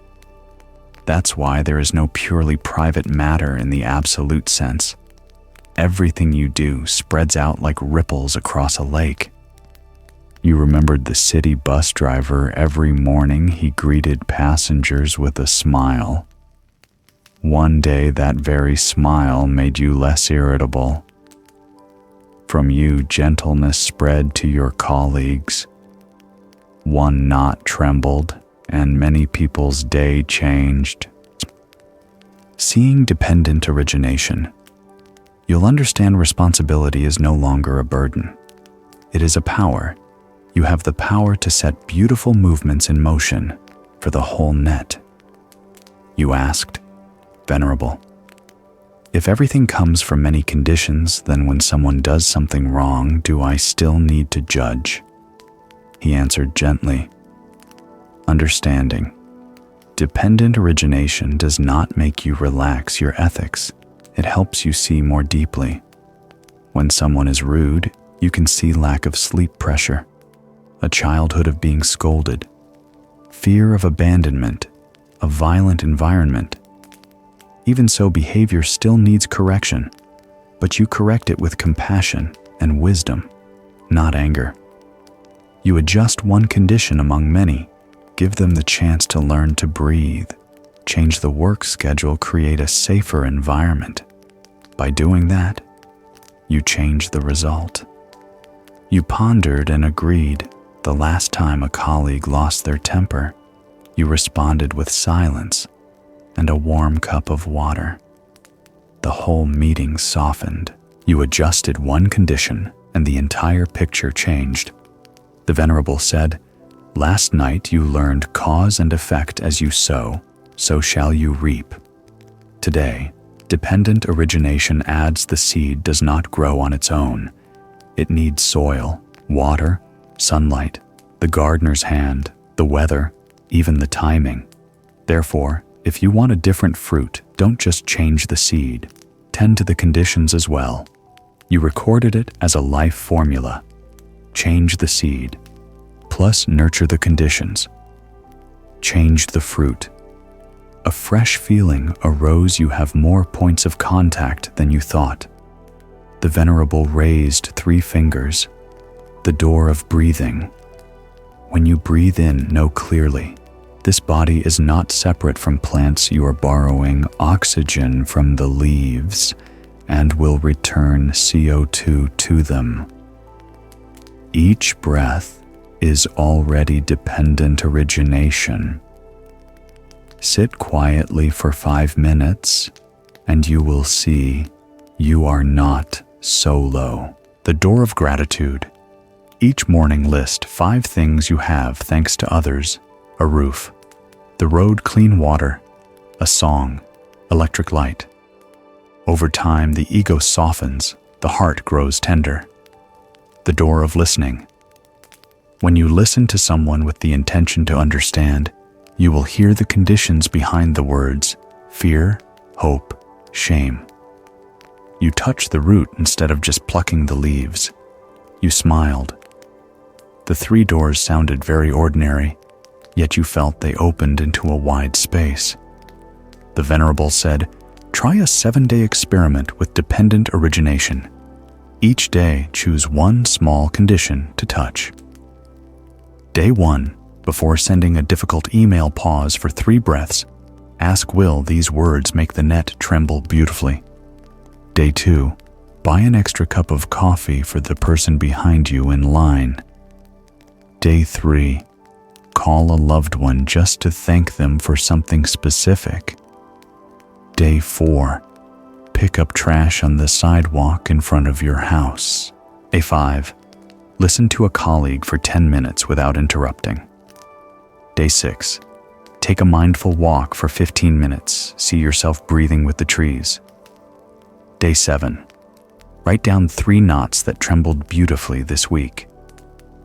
After 7 days, you'll feel the atmosphere around you soften, not because of a miracle, but because the conditions have changed. You nodded, a light excitement rising in your heart, like before a nearby trip. You asked, "If nothing is independent, then who am I?" The Venerable looked at you, eyes half playful, half serious. You are a living intersection. Billions of conditions flow through you every second. Genes, climate, memories, language, a song, this morning's message, a stranger's glance at the station. When you cling to, "I must be this way," you suffer. When you see yourself as a flow, you are flexible, creative, free. You breathed deeply. Freedom, not doing whatever you want, but the ability to adjust according to conditions, like a rower who knows how to ride with the wind. The Venerable spoke slowly. Many people complain of loneliness, even with social media and constant messages. They feel lonely because of the sense I am separate. Seeing dependent origination, you are no longer separate. The bird song this morning, sunlight on the leaves, the janitor mopping the building floor, the rice farmer across the globe, all are in you. You feel gratitude, you connect, you actively create new knots, a running group, a cooking session, an hour of shared reading. Connection is a practice, not a miracle that falls from the sky. You noted silently. Connection, darn, gratitude, plus initiative, plus presence. You remembered an old conflict at work. The Venerable suggested, in conflict, don't just ask, "Who's right?" Ask, what conditions are making us upset? Lack of information, vague expectations, deadline pressure, a bad meeting schedule. Then touch each condition, clarify the goal, reset the deadline, change the communication channel, ask for more data. You don't change the other person first. You change the conditions around both of you. You exhaled suddenly, feeling light. It turns out there are many knots to loosen instead of pulling a rope from one end. Seeing dependent origination, you become more compassionate because you know everyone is a temporary result of countless conditions. You also become more responsible because you know each of your choices becomes a condition for others. and you understand karma more deeply. If you want wholesome seeds to sprout, you nurture wholesome conditions. If harmful seeds have already been sown, you lessen the conditions so they don't flare up. A circle both closed and opened. The midday breeze had grown warm. The novice's footsteps clicked along the brick path. The Venerable looked at you, gentle yet steady. Are you ready? Dependent origination is not a philosophy to ponder for fun. It is a way of living each day. Ask, which condition can I touch today to make the net tremble more beautifully? No big deeds are necessary. A deep breath, a gentle word, a small action can change so much. You felt a bright sky open in your chest. You nodded. On the veranda, the wind chime rang again like the sound of setting out. Last night you learned cause and effect. No seed is ever lost. This morning you touched dependent origination. No seed sprouts on its own. From here, the story will move into concrete experiences so you can see. When you change one small condition, the whole picture changes color. Early sunlight filtered through the bamboo lighting, the red brick courtyard. The temple bell rang long, drawing you back to the present. The Venerable gestured for you to follow. He said, "Child, yesterday I showed you what dependent origination is, but if you only hear it, it will drift away like the wind. Today you must see it in your everyday life." You nodded, eager inside. The Venerable smiled and led you through 3 life scenes: family, workplace, and city. The Venerable sat on a stone bench beneath the Bodhi tree. He said, "Child, remember your childhood. When your parents laughed, the family atmosphere brightened. When they worried, the whole house grew heavy. That is dependent origination in the family. You were silent, remembering dinners when your father cheerfully told stories. Everyone was lively. But when he brought irritation home, no one dared to speak. Do you see?" The Venerable continued. "One person's mood is a condition that affects everyone, and the reverse is true. A hug, a thank you from, you can ease your mother's entire day." You shivered for a moment. How many times you kept quiet, thinking my concerns don't matter. Yet they too shook the family net. Child, if each day you plant a smile, a word of comfort, you plant seeds for the next generation. Children learn not only with their ears, but with their eyes by watching how you live. The Venerable told a story. A woman went to work in a bad mood. She only frowned, saying nothing. But her co-workers guessed she must be mad at me. They turned cold as well. The office atmosphere became gloomy. He looked at you. Do you see a single facial expression can become the condition for a chain of reactions?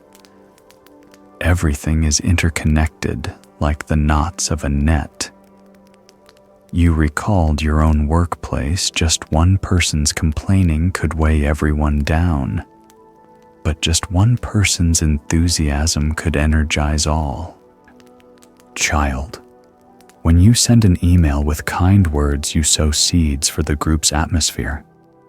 When you listen to a colleague instead of interrupting you, light up a knot. Small, but the ripples spread. You suddenly understood the workplace is not just a place to make a living.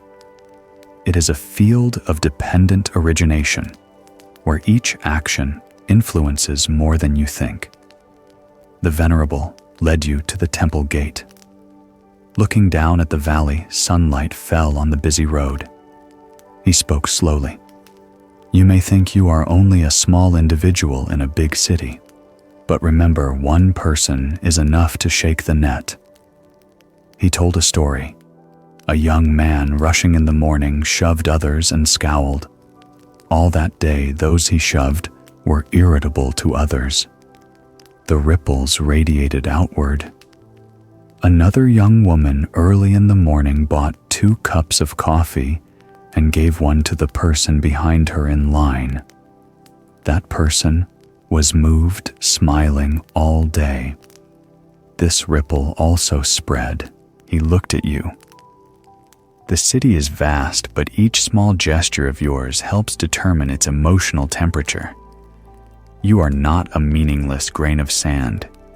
You are a knot in the net. You suddenly felt a new responsibility. Each action, even in a crowd, is a current running through the web. You asked, "Venerable, how can I remember dependent origination during a busy day?" He softly replied, "Through the breath. When you inhale, remember, I am breathing with the plants. When you exhale, remember, I am giving air back to the leaves." With just 3 mindful breaths, you see you are not separate. He continued, "You can practice on the bus, waiting for the elevator, standing in line at the supermarket. Those moments become knots of dependent origination reminders to connect instead of forgetting. You tried inhaling, exhaling. Unconsciously, your breath grew long and deep, and within it, you sensed an invisible warmth. You sighed, "I feel too heavy a responsibility. If I shake one knot the wrong way, the whole net is affected. What then?" The Venerable smiled. "Don't think of responsibility as chains. Seeing dependent origination, you will see freedom, the freedom to sow a kind gesture, the freedom to open a smile, the freedom to choose gentle words. You cannot control the whole net, but you have authority over your own knot." He told this. Once a student complained to me, "Society is so unfair, I can't change anything." I said, "Start by treating one person fairly. At that moment, you've already shaken the net." You laughed. So freedom is not doing everything, but doing rightly the smallest thing you can. Dusk fell. Golden light spread across the vegetable garden. The Venerable looked at you, speaking slowly. "Child, today, you've seen dependent origination in the family, the workplace, and the city. You've seen that you are never alone, and also never free of responsibility. Each of your actions is a note in the shared symphony." He placed his hand on your shoulder. "Remember, you are a knot in the net, and each morning you have the power to make that knot tremble with light or with shadow." You bowed your head, moved, feeling as if a new door had just opened. Night fell. Clouds crossed the sky, the moon was hidden. The temple courtyard was quiet, with only the chirping of crickets and the sound of the wind. You sat with the Venerable on the veranda, your heart still mixed with many feelings after days of learning about dependent origination. He gazed into the distance and spoke slowly.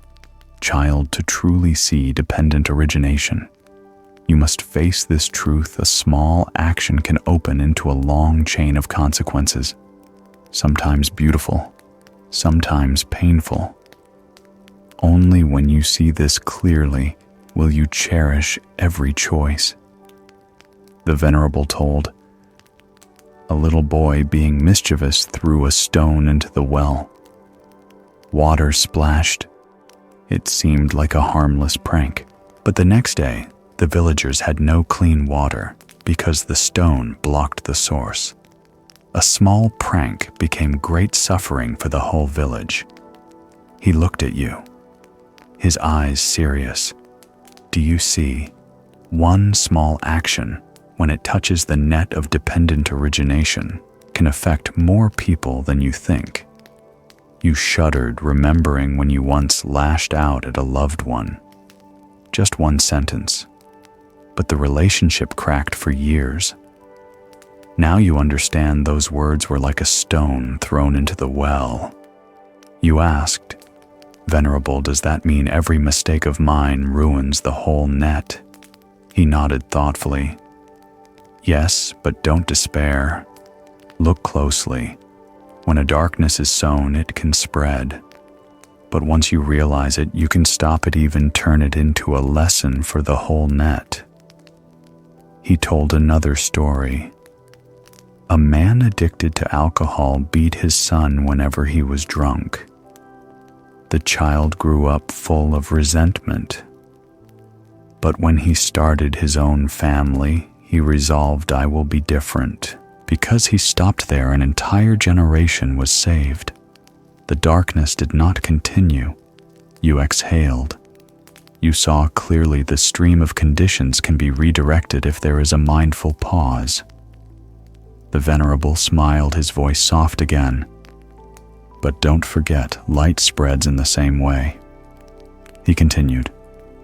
A poor teacher greeted her students with a smile every morning. Thanks to that smile, an orphaned boy did not drop out of school. Years later, he became a doctor and saved thousands of patients. He looked at you.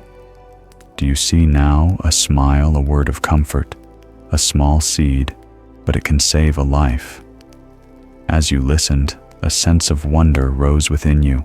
It turns out you too have great power, as long as you start from very small things. The Venerable handed you a cup of water. He dropped in a few drops of black ink. The clear water turned murky, spreading through the cup. This is what happens when you plant a negative seed, he said. It spreads quickly. Then he added a few drops of fragrant oil. Gradually, the scent spread, overcoming the heaviness. This is what happens when you plant a wholesome seed. It also spreads and can transform what has become tainted. You held the cup, eyes moist. The lesson was no longer theory, but a vivid experience right in your hands. You said, your voice trembling, I'm very afraid, Venerable. I have sown many bad seeds. Is there any way to save things? He placed his hand on your shoulder. Child, this very fear is a good sign, because from now on you will not sow as before, and every new seed you plant will gradually brighten the garden of your heart. He smiled gently. Dependent origination teaches you something wondrous. Nothing is unchanging. If darkness can spread, then light can spread too. The question is, what do you choose to kindle today? You listened, and a tremor rose within your heart. Your whole life suddenly appeared like a web, and you were sitting at one of its knots. Just a hand movement, a word, a thought could make that entire web tremble. You felt both fear and freedom. Outside, rain suddenly poured down, drumming on the temple roof. The sound of rain was like applause from 1,000 invisible hands. The Venerable raised his voice to rise above the rain. Child, this is the climax. Everything binds to everything. Every seed makes the others vibrate. You are not standing outside it. You are not uninvolved. But for that very reason, you have the power to change the whole web with just one small seed today. You looked at the rain, your eyes growing misty. Inside, a resolve rose up. From now on, you will sow bright seeds so that light can spread far. The rain stopped.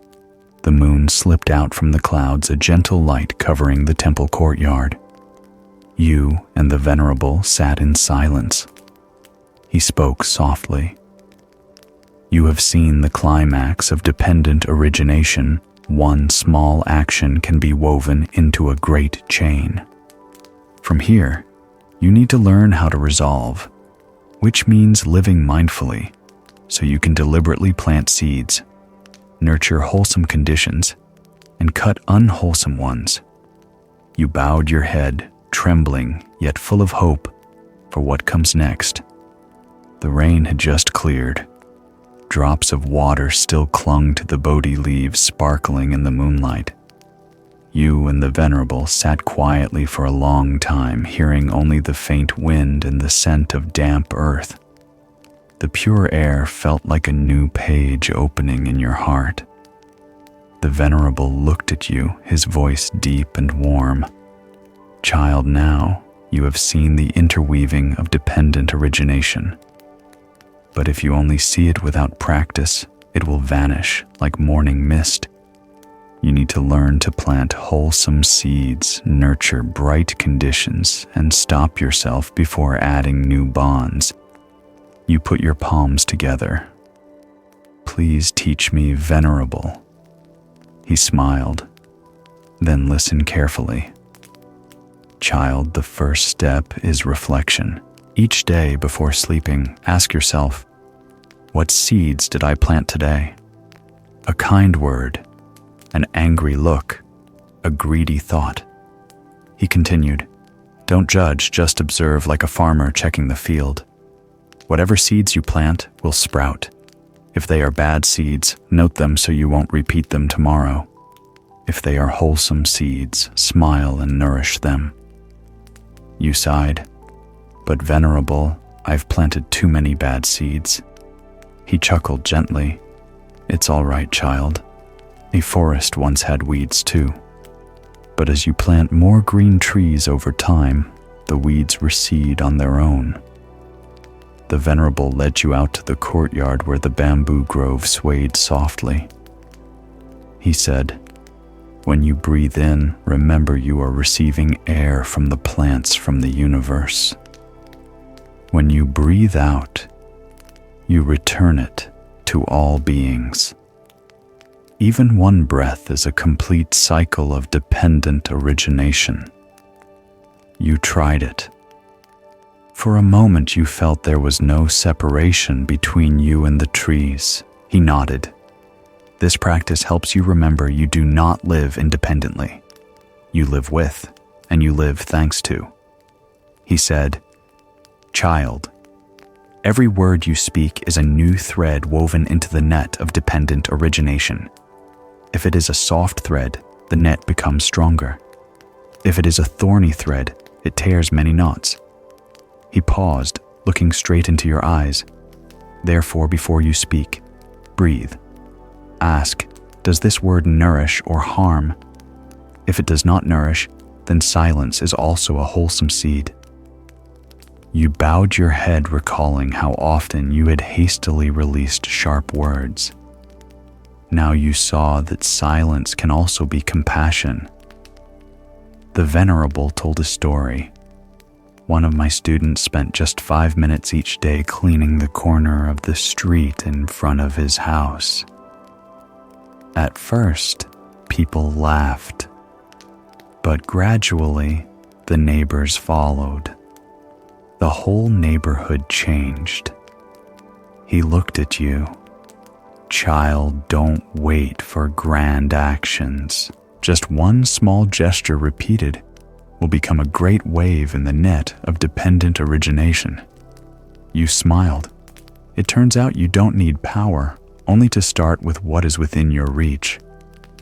You asked, Venerable, if I see someone planting bad seeds, what should I do?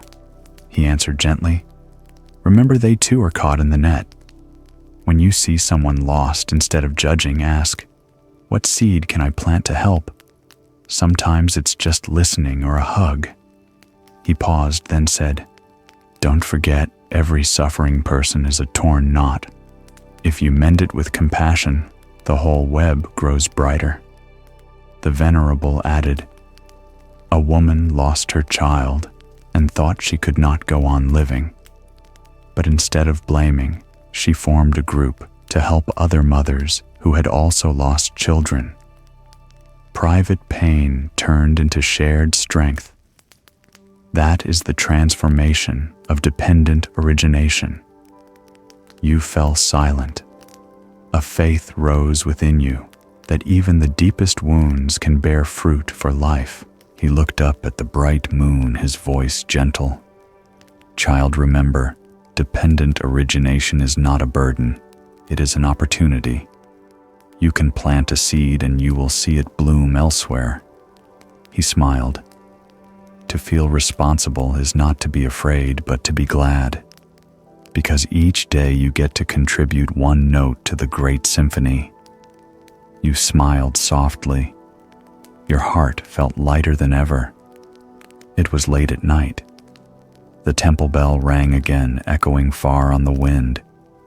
You and the Venerable sat quietly, letting the resonance linger within. He spoke the final words. You have seen the way forward. Reflect on each seed. Breathe within dependent origination. Speak with care. Let small actions nourish great conditions and replace judgment with compassion. This is the path to live within the net and still be free.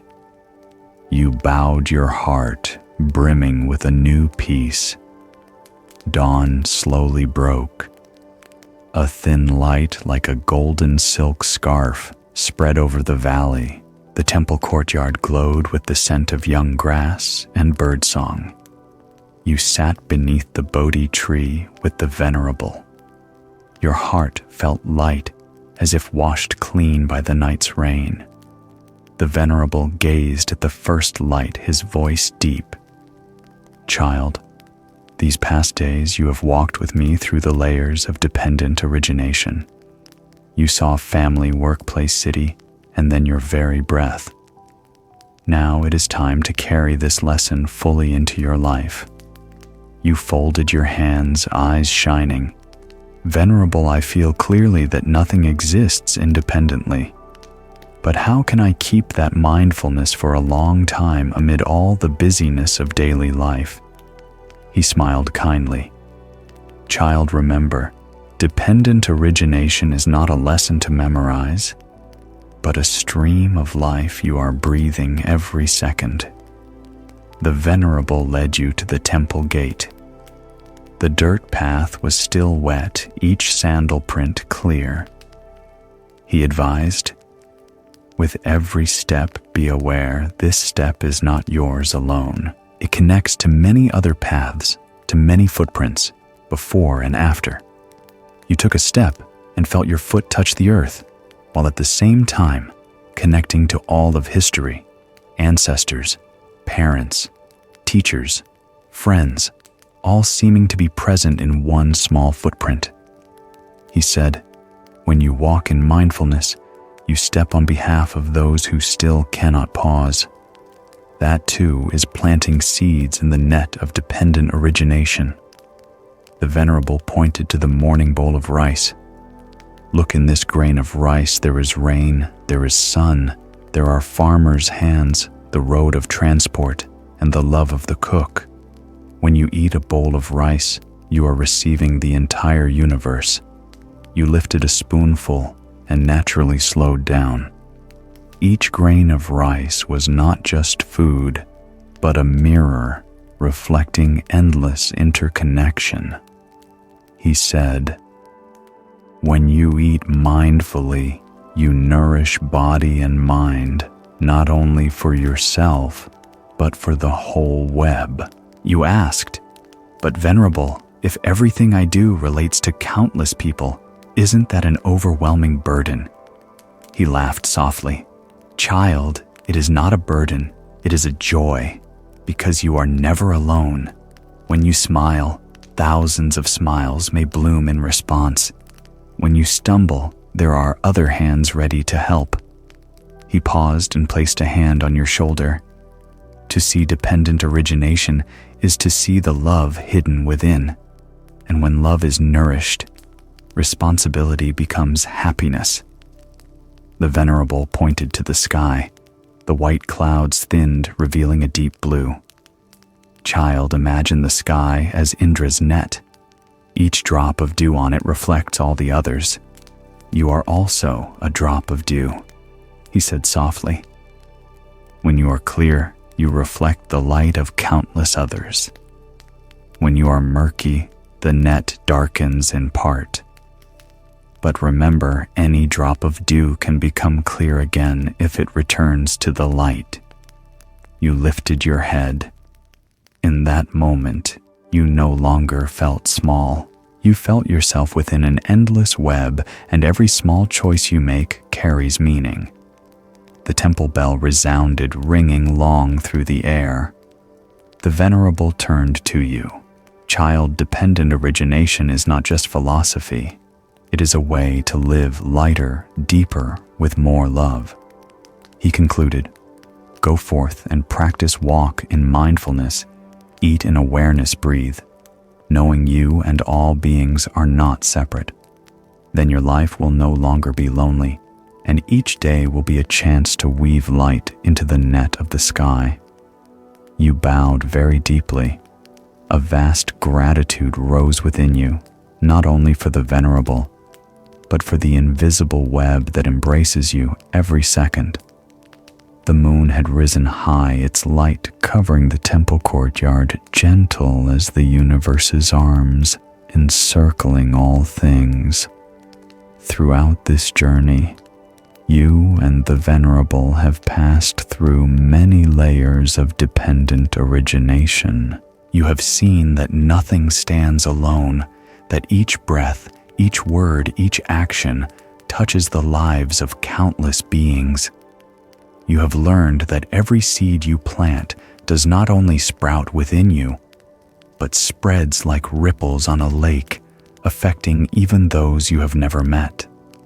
The Venerable looked at you, eyes gentle yet resolute.